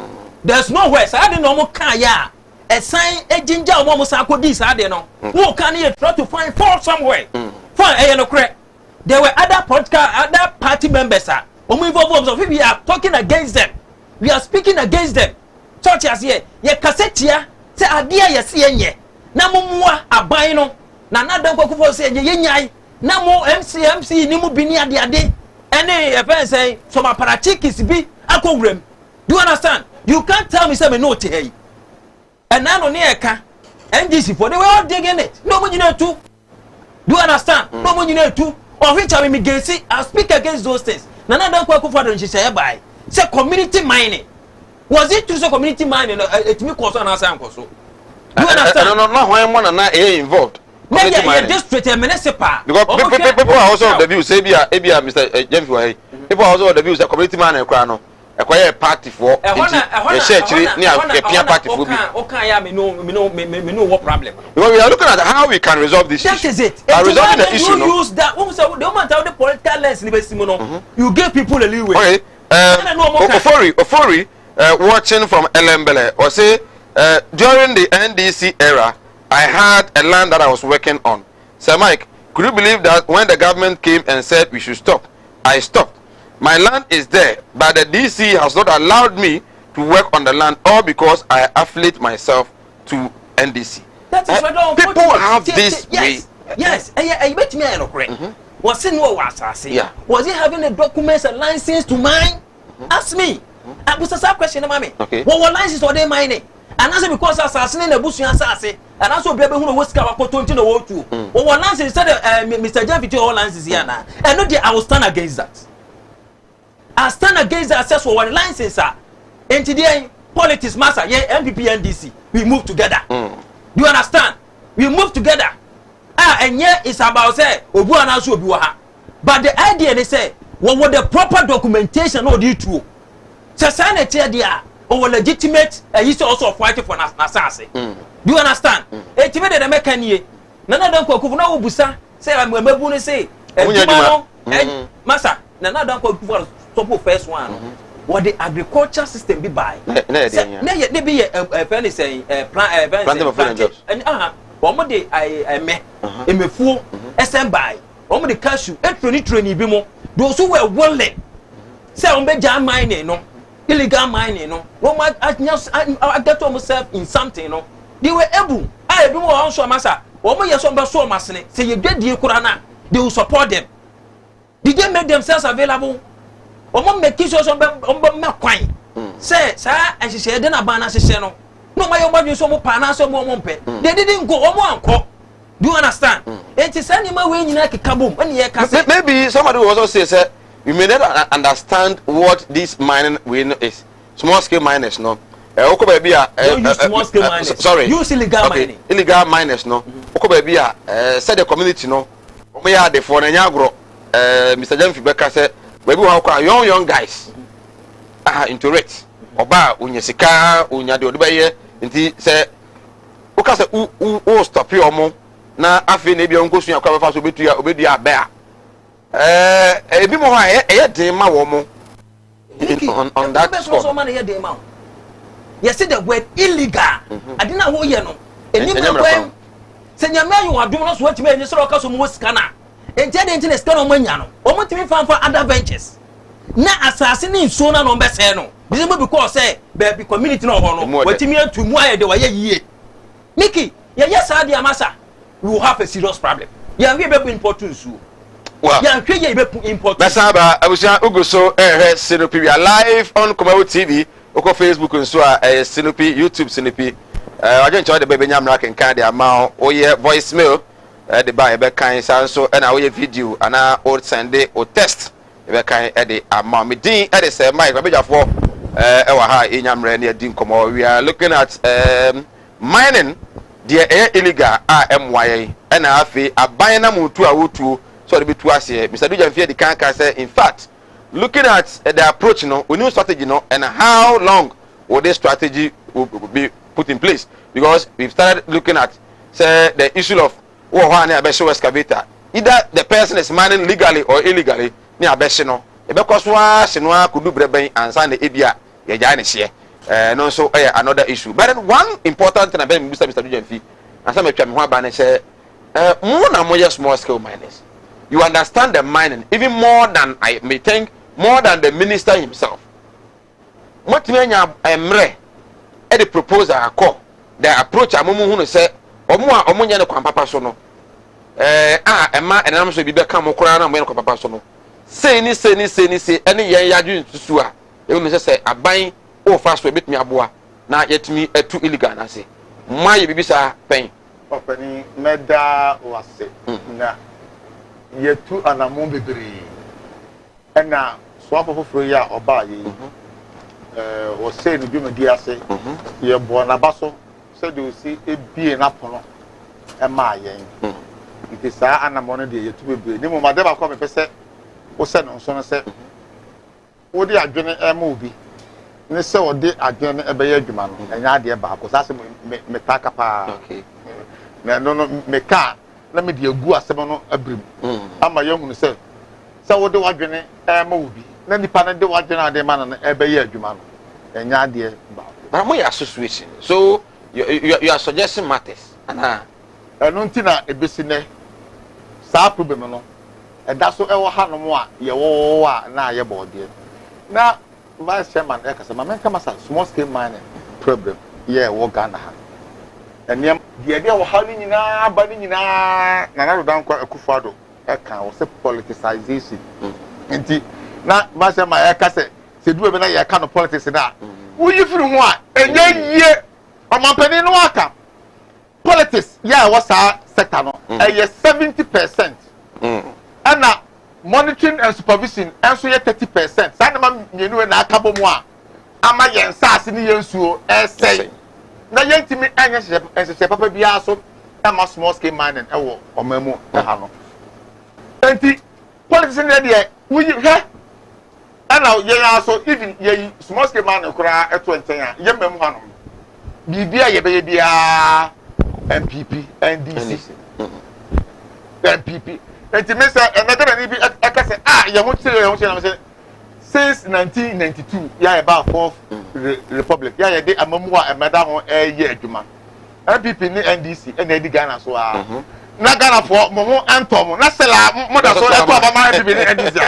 Sa compare we who compare at your mind and I said be ato asumu so enti anamoto ne de yetu anamobre na de de ye hunu no ene se ohun se adwuma ko bia no ye wokuo teacher for ye Ghana National Association of Small Scale Miners adawafo ye wo GPRTU yentia ye te GPRTU ene se discipline ye beba driving wo mo adwuma diru but ye sector yi ana ye wo association a ya eda eko no ano enso no yentimi enya tumi se association no ebedi animu ewo ekon no okay because more na munim nkrofo yes the bet me aden amma as a district no I will say these are the people yes. These are the areas of more pretty sure mame amma the issue of illegal and legal small scale mining so me say me tell na me tie say the politicians no wo mo ka illegal and legal no it tells me say the whole concept yeah what's that no go no one more entiasie na ade bia so a won tiasie no wo say wo prefer solutions a wo ade no won tiasie e den na wo ye exercise wo de solve problems a e wo ho papa ni ma me enka to wo say me ka to say small scale mining enye ne e ma che ma che musa ampatete no na ye wo kwan e fa so ye no enye ne ewiase no enye stagnant ewiase no ebe kwa nanim and we shouldn't anticipate say the can na small scale mining no and next time no say small scale mining but good planning no we betimi aye ensese ya say say no ebe mitigate and the aba we say ye de eya ya saw how we say nyina no ye betimi aso ano me say kwan a e fa so a small scale legal small scale mining no e buy na me no me fa the whole sector as small scale mining okay na ya bechem na ye legal and illegal for galamsey okay na yanko omen yankratam sisi a na yanhwe legal yan small scale mining say ye wotumi krata me adwuma atade ene semi manso sama community mining model okay na me boa next week ya na ye bebia no ye saase ye timi nyankrata ayama mi chiao yewra ya odudu mi chiao ba che say say ya ye wo ni investment a ya ye e wo ho no mo a ye de ebe ye adwuma no min mi say ebebom ye be ma mu nyina maba ye ba behwe na maba abehwe na mabetwa na mo de aba TV so na ye say ye ka sustainable and responsible mining na e kwan a e wo say ye fa so na ye eno na ye tumi anya ho emfa so good papa ni small scale mining, yeah, make a legal bevel. Says here in Ghana, legal small scale miners, yeah, a would to make kata. So more about me, I hear a Jumano. They form less than 5% of the total small scale miners. Wow. So we have about 95% one more than you form illegal small scale miners. Now, if you have a sector, now one legalizing only 5%. Now 95% are illegal. Who say a better day? I'm myself. Who back illegal? But why do you think, sir? Amana yesa. I didn't think Amana yesa. Sir, as you say, yeah, I will honor.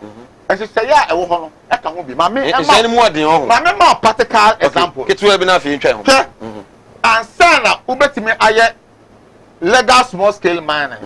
Your license are the MIN, and yet Nippon are the MO. Yes, I see how you so you and the amount license. Oh, okay. Did you say you bet him amount as I say, your license amount, so for you so argument. Will you so argument, you are so argument, Essa? Now, what's up for your assassin for now? Unya to me, Krata, who you illegal. So you could be a legal small scale miner there.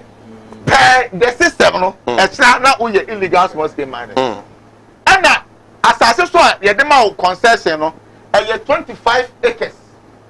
Now, when you look at the population, the Padua, one more illegal mine is in now. You see, I'm over 25 acres, one concession. Now, yet to me, I a Krata, Amanua. And then you say, you plug Ghana now, so it gives you a picture. Okay. Say, system, no, I was say, you sign action. Now, you a review. Now, sign them we say, no, and the politicians, and I'm say, yeah, set out a honor. Obia, a bar, I don't know, dear, our country. Yes, ma, Obia, or quite nothing. No, you know, one more unpack. Ama yenye say papa noa you bet me aye so that politicians will have their full day. That's the secret. Illegal for no better than 95%, no. Or no influence the politicians, no. So that you not put proper measures in place. That's a illegal for no crumple influence. Politicians, you know, say, Massa. Ghana Education Service, Ghana Health Service, baby at the end of the year, Auditor General. Small scale mining sector, no Auditor General. What they say, you say Auditor General report. Like I say, I'm going to be a buyer. Juba would be a small scale mining. Ama Omano advocacy. Anything, why under Minerals Commission? Maybe a Minerals Commission for the now, who Ghana mining district? We have 10 mining districts in Ghana. And yes, I make us district Sebia Amasa was but yeah no yeah jurisdiction no yeah no district instead of regions no you were 10.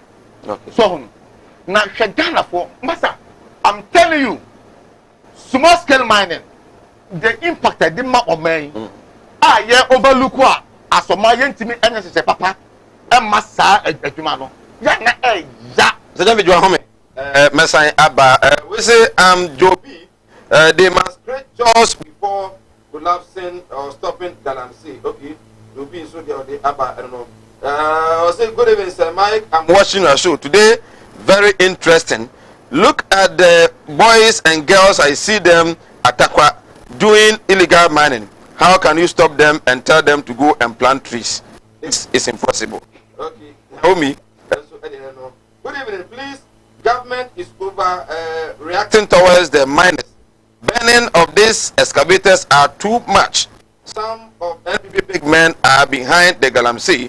They shouldn't blame anyone, but rather their own party members from the grassroots general. We say, hey, Richmond Takwa, what are the teases? What are the teases? Okay, let me see what I can do. I'm Richmond from Takwa. The government is fighting a big fight in a wrong direction. Yes. Senior, these are my suggestions. The government should let the board of directors of the Legal Small Scale Mining Association be part of the fighting team. Let the lances operators serve as volunteers to combat and report illegal mining activities as soon as possible. all mining operations on rivers and close to rivers be stopped. All arrested foreigners mining illegally are to be deported as soon as possible. There should be some regular training for all licensed legal miners. Officials, together with licensed team boards, members are to set out controls to monitor all mining activities regularly. And then the last one, which is the seventh one, backfill all excavated land and vegetation with trees before moving on to different concession. I think a very nice suggestion from Richmond Aqua. It's a good event gifted from Cindy's Salon Cape Coast, Sinupi Ampa. We are listening to you live. Cindy, Yanchia Cindy's Salon for Inina and Enyumri. I say, Mike, the point is clear. People are corrupting the officials not to be able to do their jobs. Well, my just say, be the material kind of the kind of to me, Eddie Amo. Over to me the voicemail, and so I buy people. Let me, we ain't try home any above one car to Imra. Ya ba, never to us.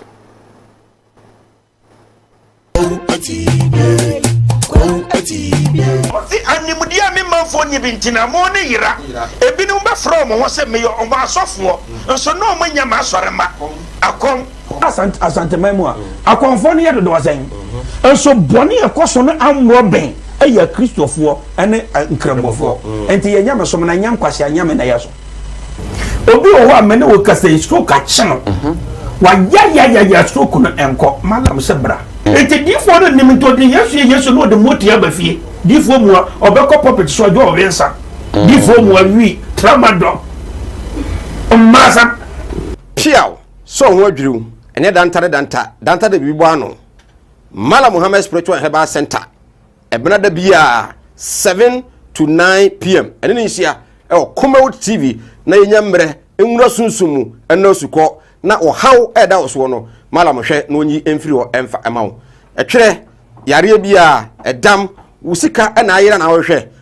Ojapade bi na obi enam kwa bi so age afiri onsem. Utu gold ena opese onya emwa. Anase ebia kontuo enema ayedin amawo. Oba no odaso jonso. Anase akontuo enema ayedin amawa. Bra Mala Muhammad Spiritual Herbal Center na kache kwau atibie tienie kwau atibie Eastern Region eho ena Mala mo esikafo amantem wo de odu kwawu a wo so kwawu atibie uduru ho bebepa wo yira kora no a busa Unity FM ana wo befre 0246 647 247 0246 647 247 sene so se Malam onye sikaduro onye double money pocket no dry azafo no mo yesa no ne konkron original and Mala Muhammad Spiritual and Herbal Center and yensia Ebnada bia 7 to 9 p.m. Ewo Kumawood TV ne afana live ewo Unity FM ewo Kumawood TV eya tie bi na intumi emwa piao.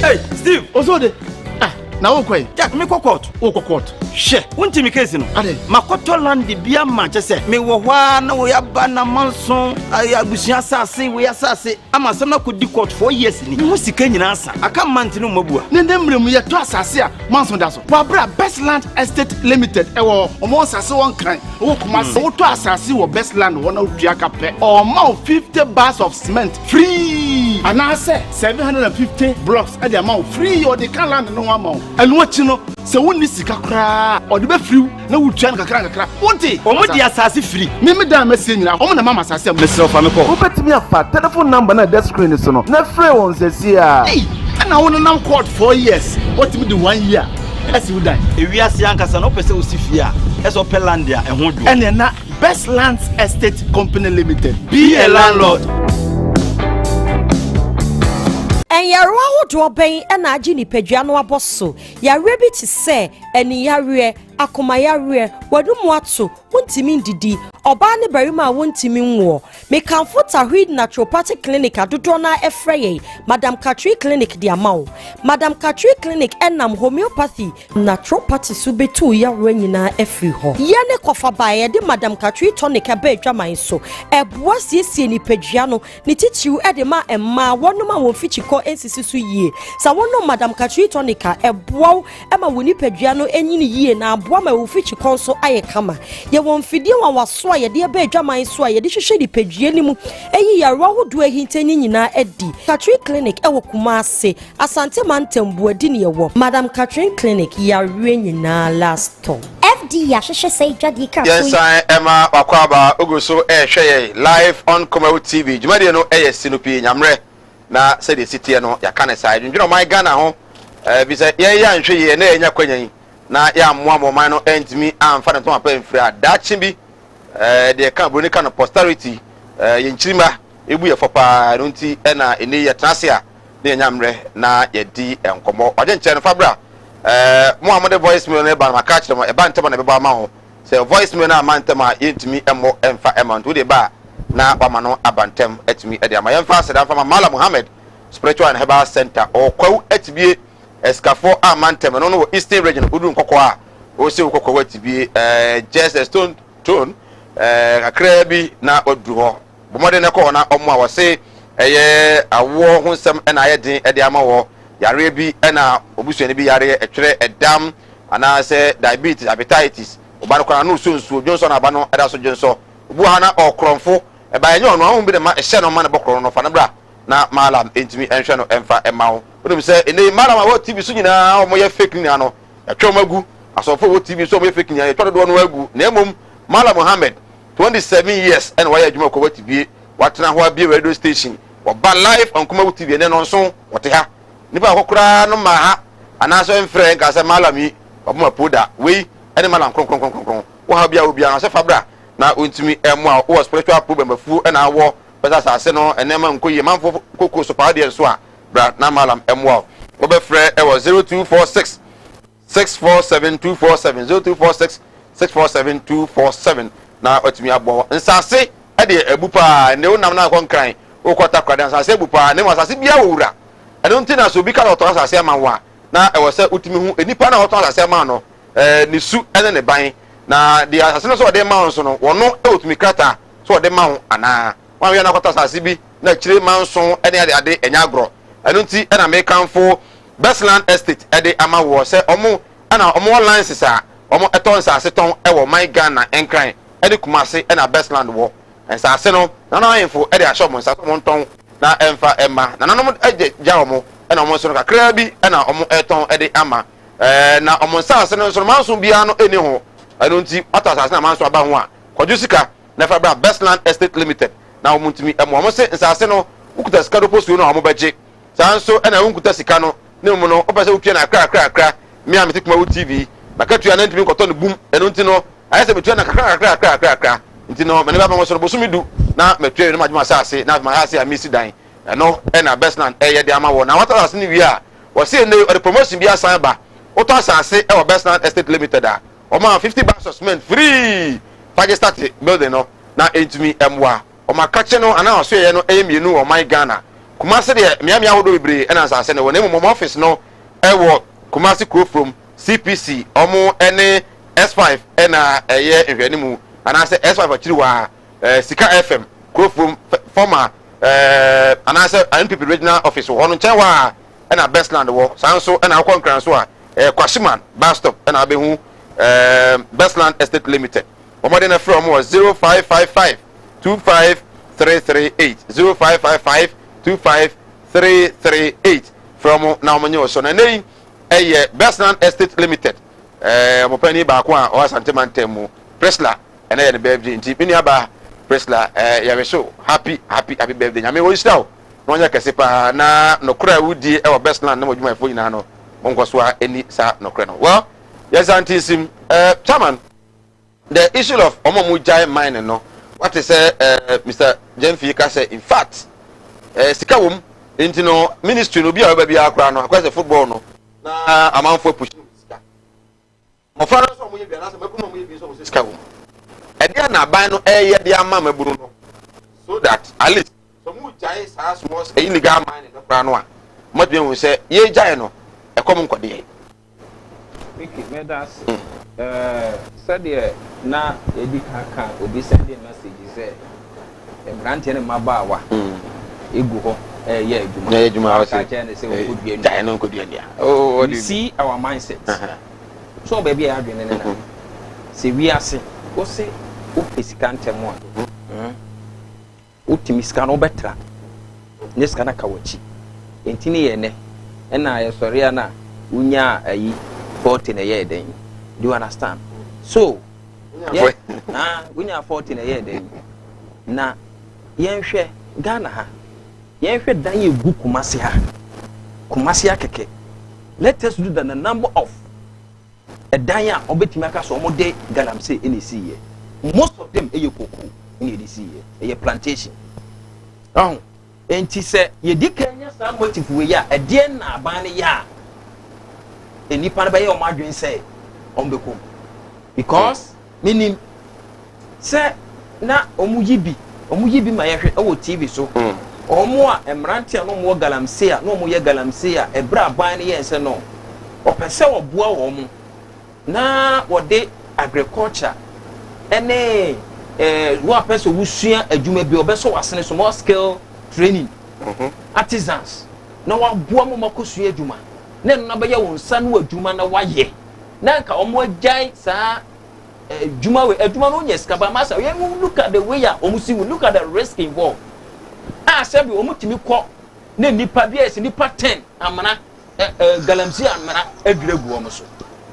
na me cho na se na se aban timi de hihye ya ba se wo de se wo se wo ba ye kua na nko ade a me so wasene me ma na ho akade every month bi omo hihye se every month bi a ko kua ni mu a se de be ma ama at least wo de ato bibie didie na wo kon wo ye adwuma na aban no so ma seedlings na wo de adua an kopim se ade ne be ba na wo wie so ma market a chain omo de ba beto wa sa de na free wonsem na se o ka se da be na wo konko nua e be dua nso a sa na ye nananom etena se a unua edua na omo ye mrante te se yen o those days no kwa the gold no ye si vi so tokra na timi hwa na unya bi enso mo timi nya oyo yokodro honhom edu mo wura enwumasuem eni koko ne family mu ama ene eno na Kumasi abrosan ye de asisie. That is when you catch them young.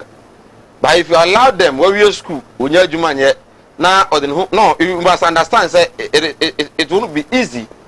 Say when we are school, when you are nye e de na ho akọ wura sa ade no mu. Na later now no who's capable we no.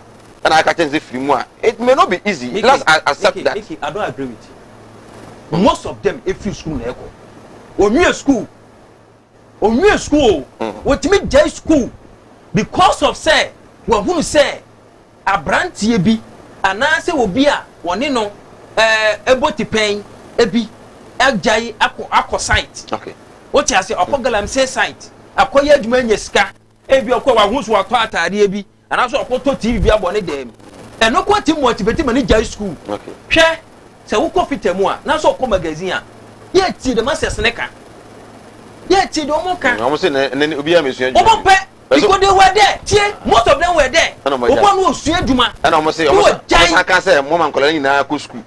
Oh massa You have been hearing them say yes it's true wa ka so man nkola nyina ko school seven nkola mo nyina ko school no eno mo nyina ana to aso enyo mo nyina ana to aso. Okay. You understand ebi eba na bi nso akọ into skill training. So the make sure na say into skill training hwe make him make kan kire. We have professionals. Professionals who will create a certificate here adwuma. What mean in the professional in the certificate na to e galamsey and no make say. Sure. Do you understand? Yeah, we colleagues. Me person me boss. Na me cry me Western region na there was a proposal I said ja me so me mra me na me nya say me te radio so me sorry ha na mo nya illegal man so what oh Mickey and today the trust abani yen hihye ya the youth is prepared. Okay. So ngro mo be ndi e what say dey because o man no so say they all say yen say small scale mining in there, we should seize it. Okay. Yes, seize it. Said that now, Mr. John Fike.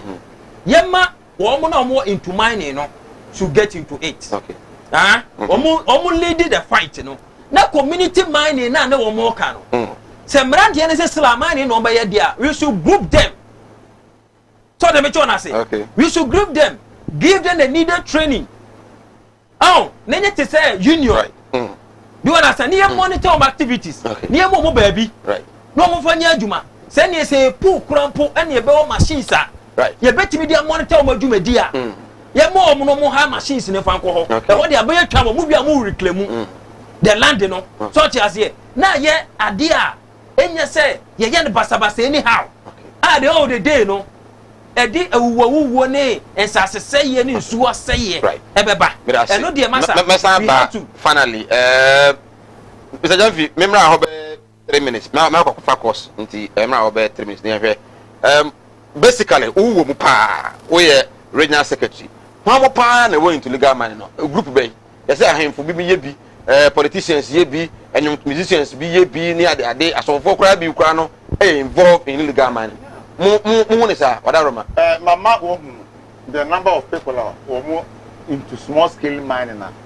Yeah, or more in to me crata and free or more legal small scale mining. So if you have that much, you should expect to say every facet of life will be independent. But my boy, one of the Mupa.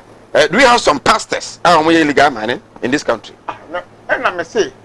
Mark said the idea engineer so me dey akai e bua wasema no because na masa population ya a small scale mining no a minu e ka say ye engunu no me ka na say dey benti na nanado first term wo ye say wo dey ban eto so afi ye baba be to ban ye afi obi bi akra oyina ni opani eno dey sasa no dey mo ka mo enhwe ni ye bi say media mahunu nyina and say small scale mining no our social impact, okay, our traditional impact, and also our economic impact, okay.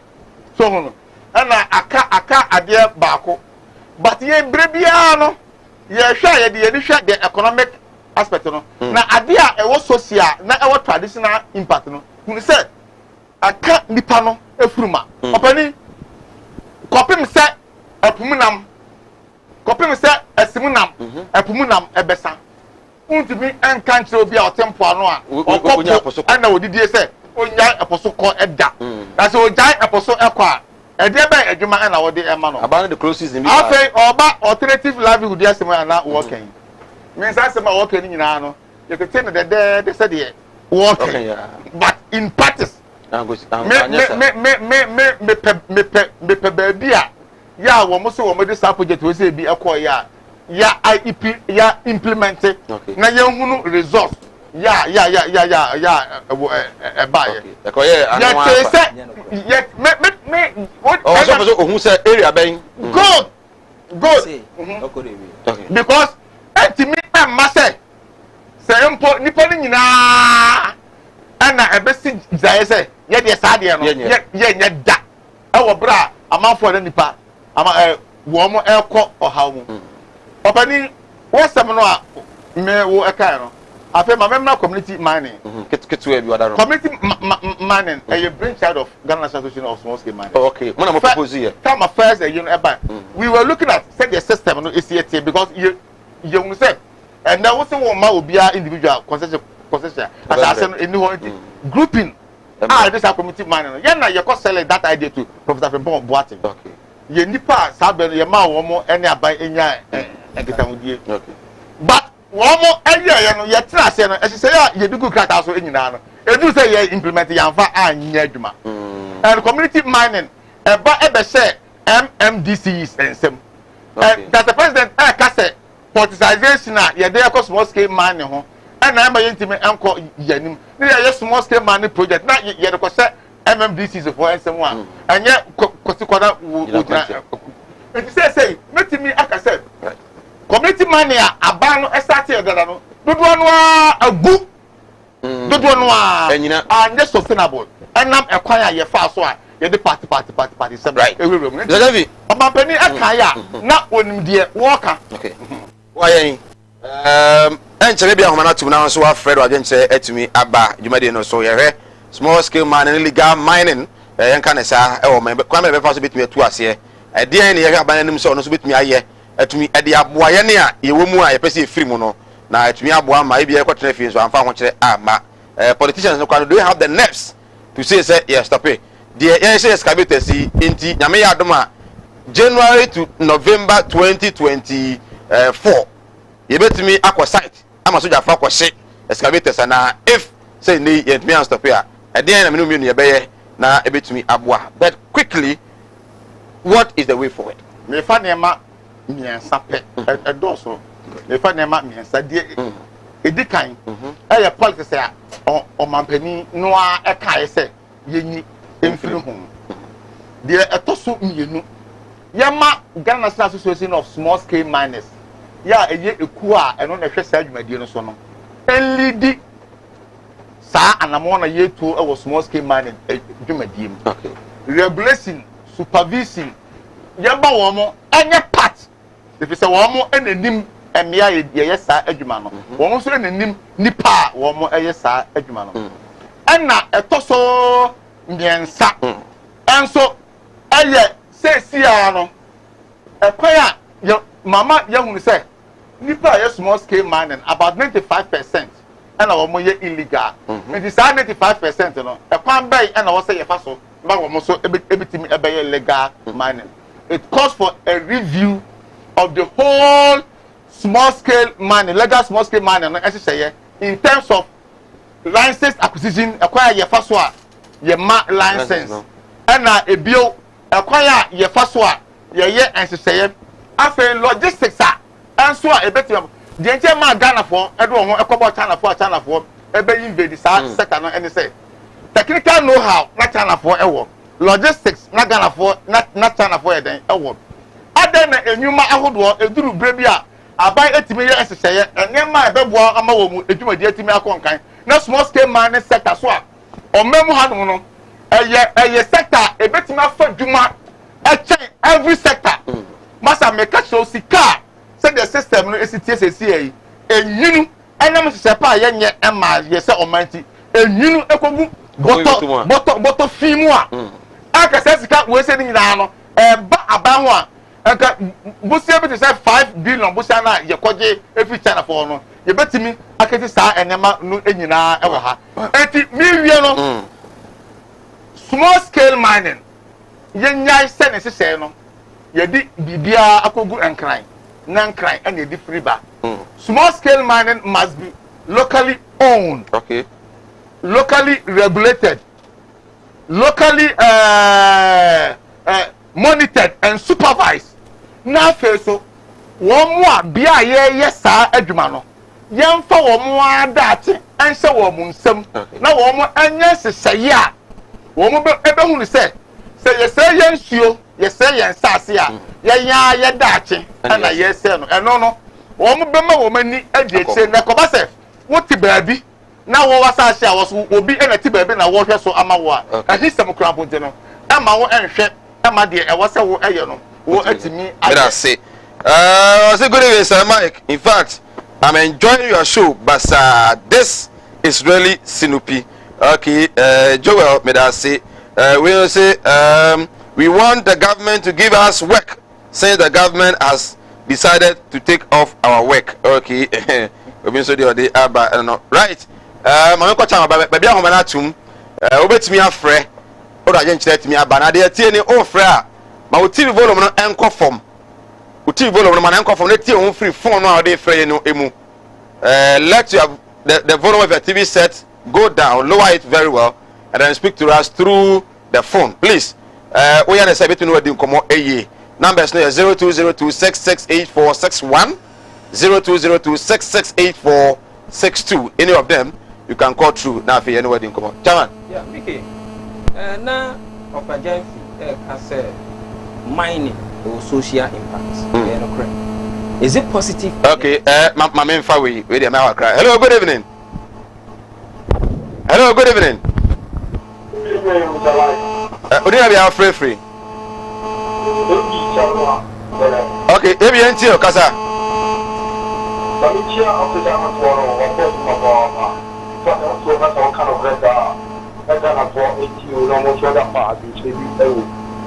The illegal mining or no illegal mining, still mine is for no. More a month to this year, man. I say I most resource to me.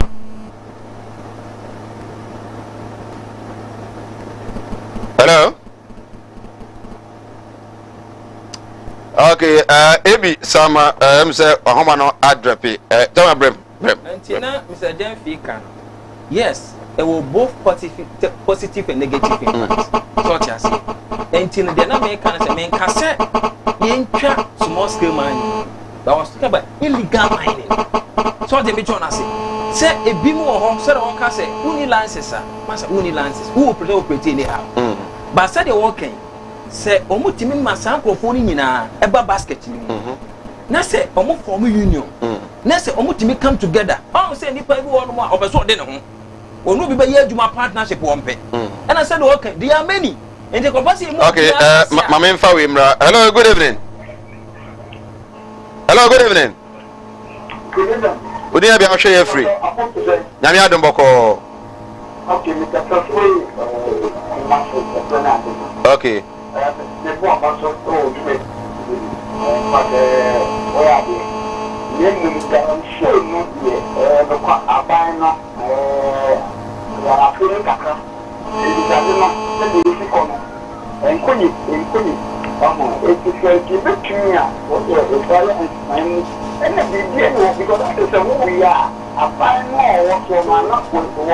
We are come with you, the national man in court, we are forest nature. If you are here, it's not one opportunity to call.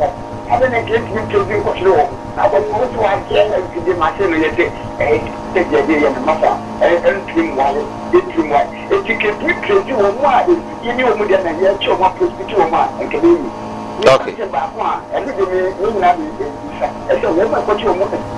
Right.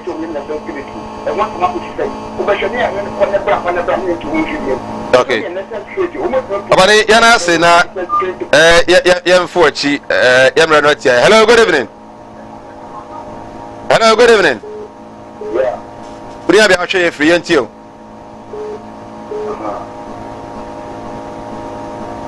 Abani yetio kasa. Yeah, it is Samuel, the first Christian. Christian, Sami yentio.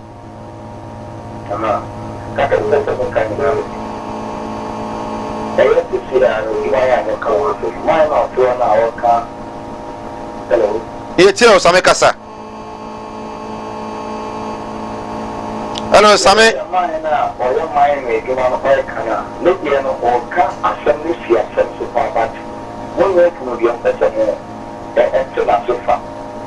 Yeah. Now, my said my way as well. You pump them in the so tomorrow. You come with the door so chair.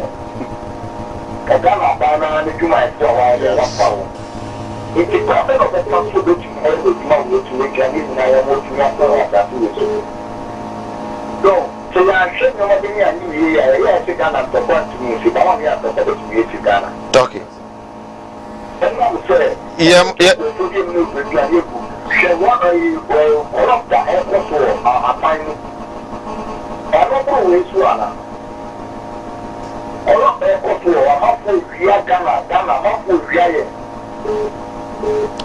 Okay, abani yana asene yemfochi emrada tia. Hello, good evening. Uri abi ahwe ye free ohima. Ya je so ohima. Ohima maje so kasa.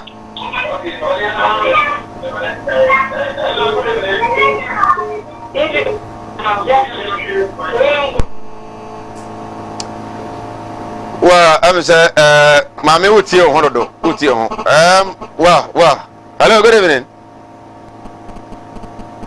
Hello. I think say alliance if you see some technical challenges the ever free phone is here won't find time in fact okay, hello, good evening. Good evening, boss. Would you be free was sell cropon ain't you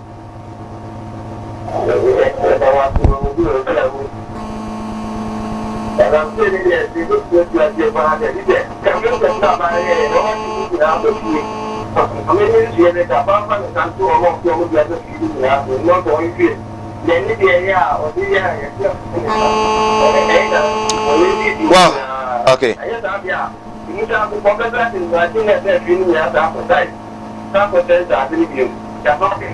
Okay. When you are saying, but I'm not afraid for this year. Yet me afraid for BIB. Madaroma. Me pick a call BIB. Yeah, fancy. John. Yeah. Yeah. Call. Yeah. Today I can say. I say, you say, you be sure say, you be your cooperative. So I say, Nanya Menquano. Yes, I dear. Said na Mr. Jen Fike. And you be pami in your kubu. Normally the assassin you to go. Say yes, I did we near ma a him for non so emblem. You mind him for non so emblem. A boom shame more moody said you man. So I say. But see it, ye Jimmy measures a book. Near Makisha San, your way in an ye see a chili. Na say, local, you said a local community involved more safe a more. Massa, a bit to me a massa, near Yaka community man, and a bit to me a jina. I'm yet to me a manager muyi. Right. But the mechanism not done for for. Said I was starting. O me enkonkori. Okay. Yam one of you enkowi. But your man. Okay. So I cut 2024. Masa, yensuro. Ghana for mu. 2024 na okọ na okotakwa. Na manfo ya. 2020 event 2001. Omo ya me ehunu say most of Ghanaians and in Galamsey. Okay. Do you understand? Because we do be bia so that kwaku for the wini. And so onya na so. Niye make sure you better sad na because Ghana for Ghana for bebre. Okay. Mena say NS Kwekwe J Mensiano, second vice chairman of the NPP, special assistant to the member of parliament for Mensia North constituency, Honorable Akwasikunadu and our Tenika and Ray. Mr. Janvi, yeah, got Nekra. You made the mass American extract for necessary. I buy your support na Namoa Utu, say better na yensu and near better na yanquire so you have directors now the bar or tell say in so and not quiet. Per se you say quiet when the banner or more beco. And as a quiet or more quiet dear. You're strong man. Yet prepare so Kakara answer.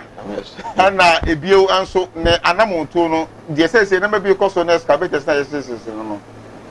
Bruni said you can't persuade illegality to solve an illegality because two wrongs doesn't make right.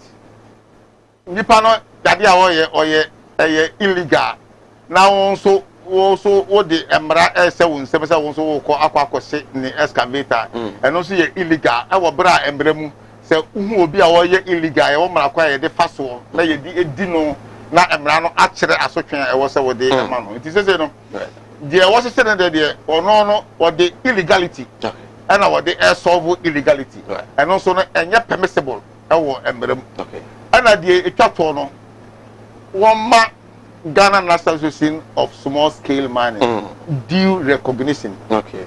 Opening the Jamaica say to me, Abawa or the Edisa, you may say a Kuma and a Kuma be a form and a year China so will be ever some more and Abai. And my Edu baby, Abai and Humpo and Yang. It is a Abanpo at 30 and a now also the air. Yeah, nothing or my baby. Now the Messiah Juma, yeah, a bab one on one ahano. I must say, Saka excavate. I saw seeing a quase one. You bought a baby. And Yanko bought a baby now. Ubimpo ama Abapo aye on papa. And you know, one share sa adiano so that one my quine. Okay, Mina say na Richard assuming there but Sir Mike, you have all these people there. Why don't you invite them to discuss issues like this? Baba? Rich. Wunim brama brepa sana minya. Mr. Richard Biabatra say oh. Who say omo field no asembia banka omo na ehia omo na nkomo na boa teach them ma yakte ma see but ebire no kwan so na ya na ehun so wom mebe yi mebe kan ahweye na se ye ahwe na ja me kakra wa me ye no aban bi kura na se bibi nti nti egu so e wo mode mi se eni ya wabai emre pemu ye san to ensa fe na obeba ora Edu Jemfi Ghana National Association of Small Scale Miners. Me last Echina your members Nyameboa. Okay. National Dialogue no Asante region. Any bono any other regions adjoining regions now and na yina ye here. Okay. Ye to safre ye members na ye pese otumfo so eba. Nti ye pese ye presence ye felt ye wo. Nti ye member bia o tie nke bia Echina Great Hall okay UST omunyina emra na afi asem na ye ka no ha no ye nkoto aso right Edu Jemfi National Ghana Association of Small Scale Miners Ashanti Regional Chapter Secretary and our tenant Casa Next J. Mention of second vice and also tenant committee.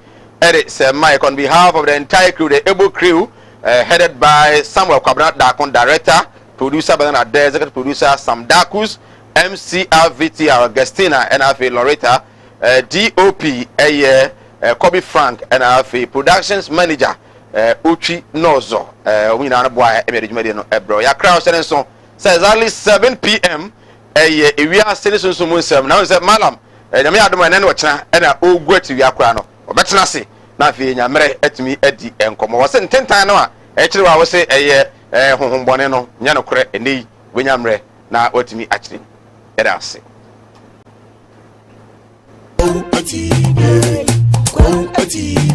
The animudia member for Nibintina Mone Ira, a binumba from was a mayor of our software, and so no many Masarama. I come Asante Memoir. I come for near the dozen. And so Bonnie, of course, on I'm robbing a year Christopher and a incredible for. And the Yama Soman and Yam Quasia Yam and Ayaso. Obi or many will cast a stroke at channel. Why, ya stroke on and call Madame Sebra. Et dit for the name to the yes, you know the motia befi. Dit for moi, or back up puppet so your vensa. Dit for moi, we, Tramador. Massa Piao, so what drew, and yet Danta the Bibuano. Mala Muhammad Spiritual Herbal Center. Ebna Bia 7 to 9 p.m. And in Asia, Kumawood TV, na yambre, Sunsumu, and no suko, na or how Eda was one. Malamoshe no nyi emfiri o emfa emawo etwere yare bia edam usika na ayira na wohwe ojapade bi na obi enam kwa bi so age afiri nsem utu gold na opese onya emwa anase ebia kontuo enema ayeden amawo oba no odaso jonso anase akontuo enema ayeden amawa bra Mala Muhammad Spiritual Herbal Center na kache kwaw atibie tienie kwaw atibie Eastern Region eho ena Malam wo esikafo amantem wo do kwawu wo so kwawu atibie uduru ho bebepa wo yira kora no a busa Unity FM ana wo befre 0246 647 247 0246 647 247 sene so se Malam onye sikaduro onye double money pocket no dry azafo no mo yesa no ne kronkron original and Malam Muhammad Spiritual and Herbal Center and yensia e benada bia 7 to 9 p.m. Our Kumawood TV ni afana live our Unity FM our Kumawood TV eya tie bi na intumi emwa piao. Hey Steve also de na wo kwai ja me kokot wo kokot she wonti mi case no ade makoto land bia ma che se me wo hwa na wo yaba na manso abusia asase wo asase ama sam na kodi court 4 years ni wo sika nyina asa aka mant no mabua ne ndemrem ye to asase a manso da so wa bra Best Land Estate Limited ewo omo asase won kan wo kuma wo to asase wo Best Land wona dua kape o ma 50 bars of cement free anase 750 blocks at the amount free or the can land no amount elu chino se woni sika kra o de free na wutua kakra wonte o mo di asase free me da mesi nyina o mo na mama asase mesel fa me call wo betimi afa telephone number na desk screen so no na free won se sia na won nam court 4 years what me the 1 year as you die ewi ase ankasa no pese osifia eso pelandia ehundu ene na Best Lands Estate Company Limited be a landlord.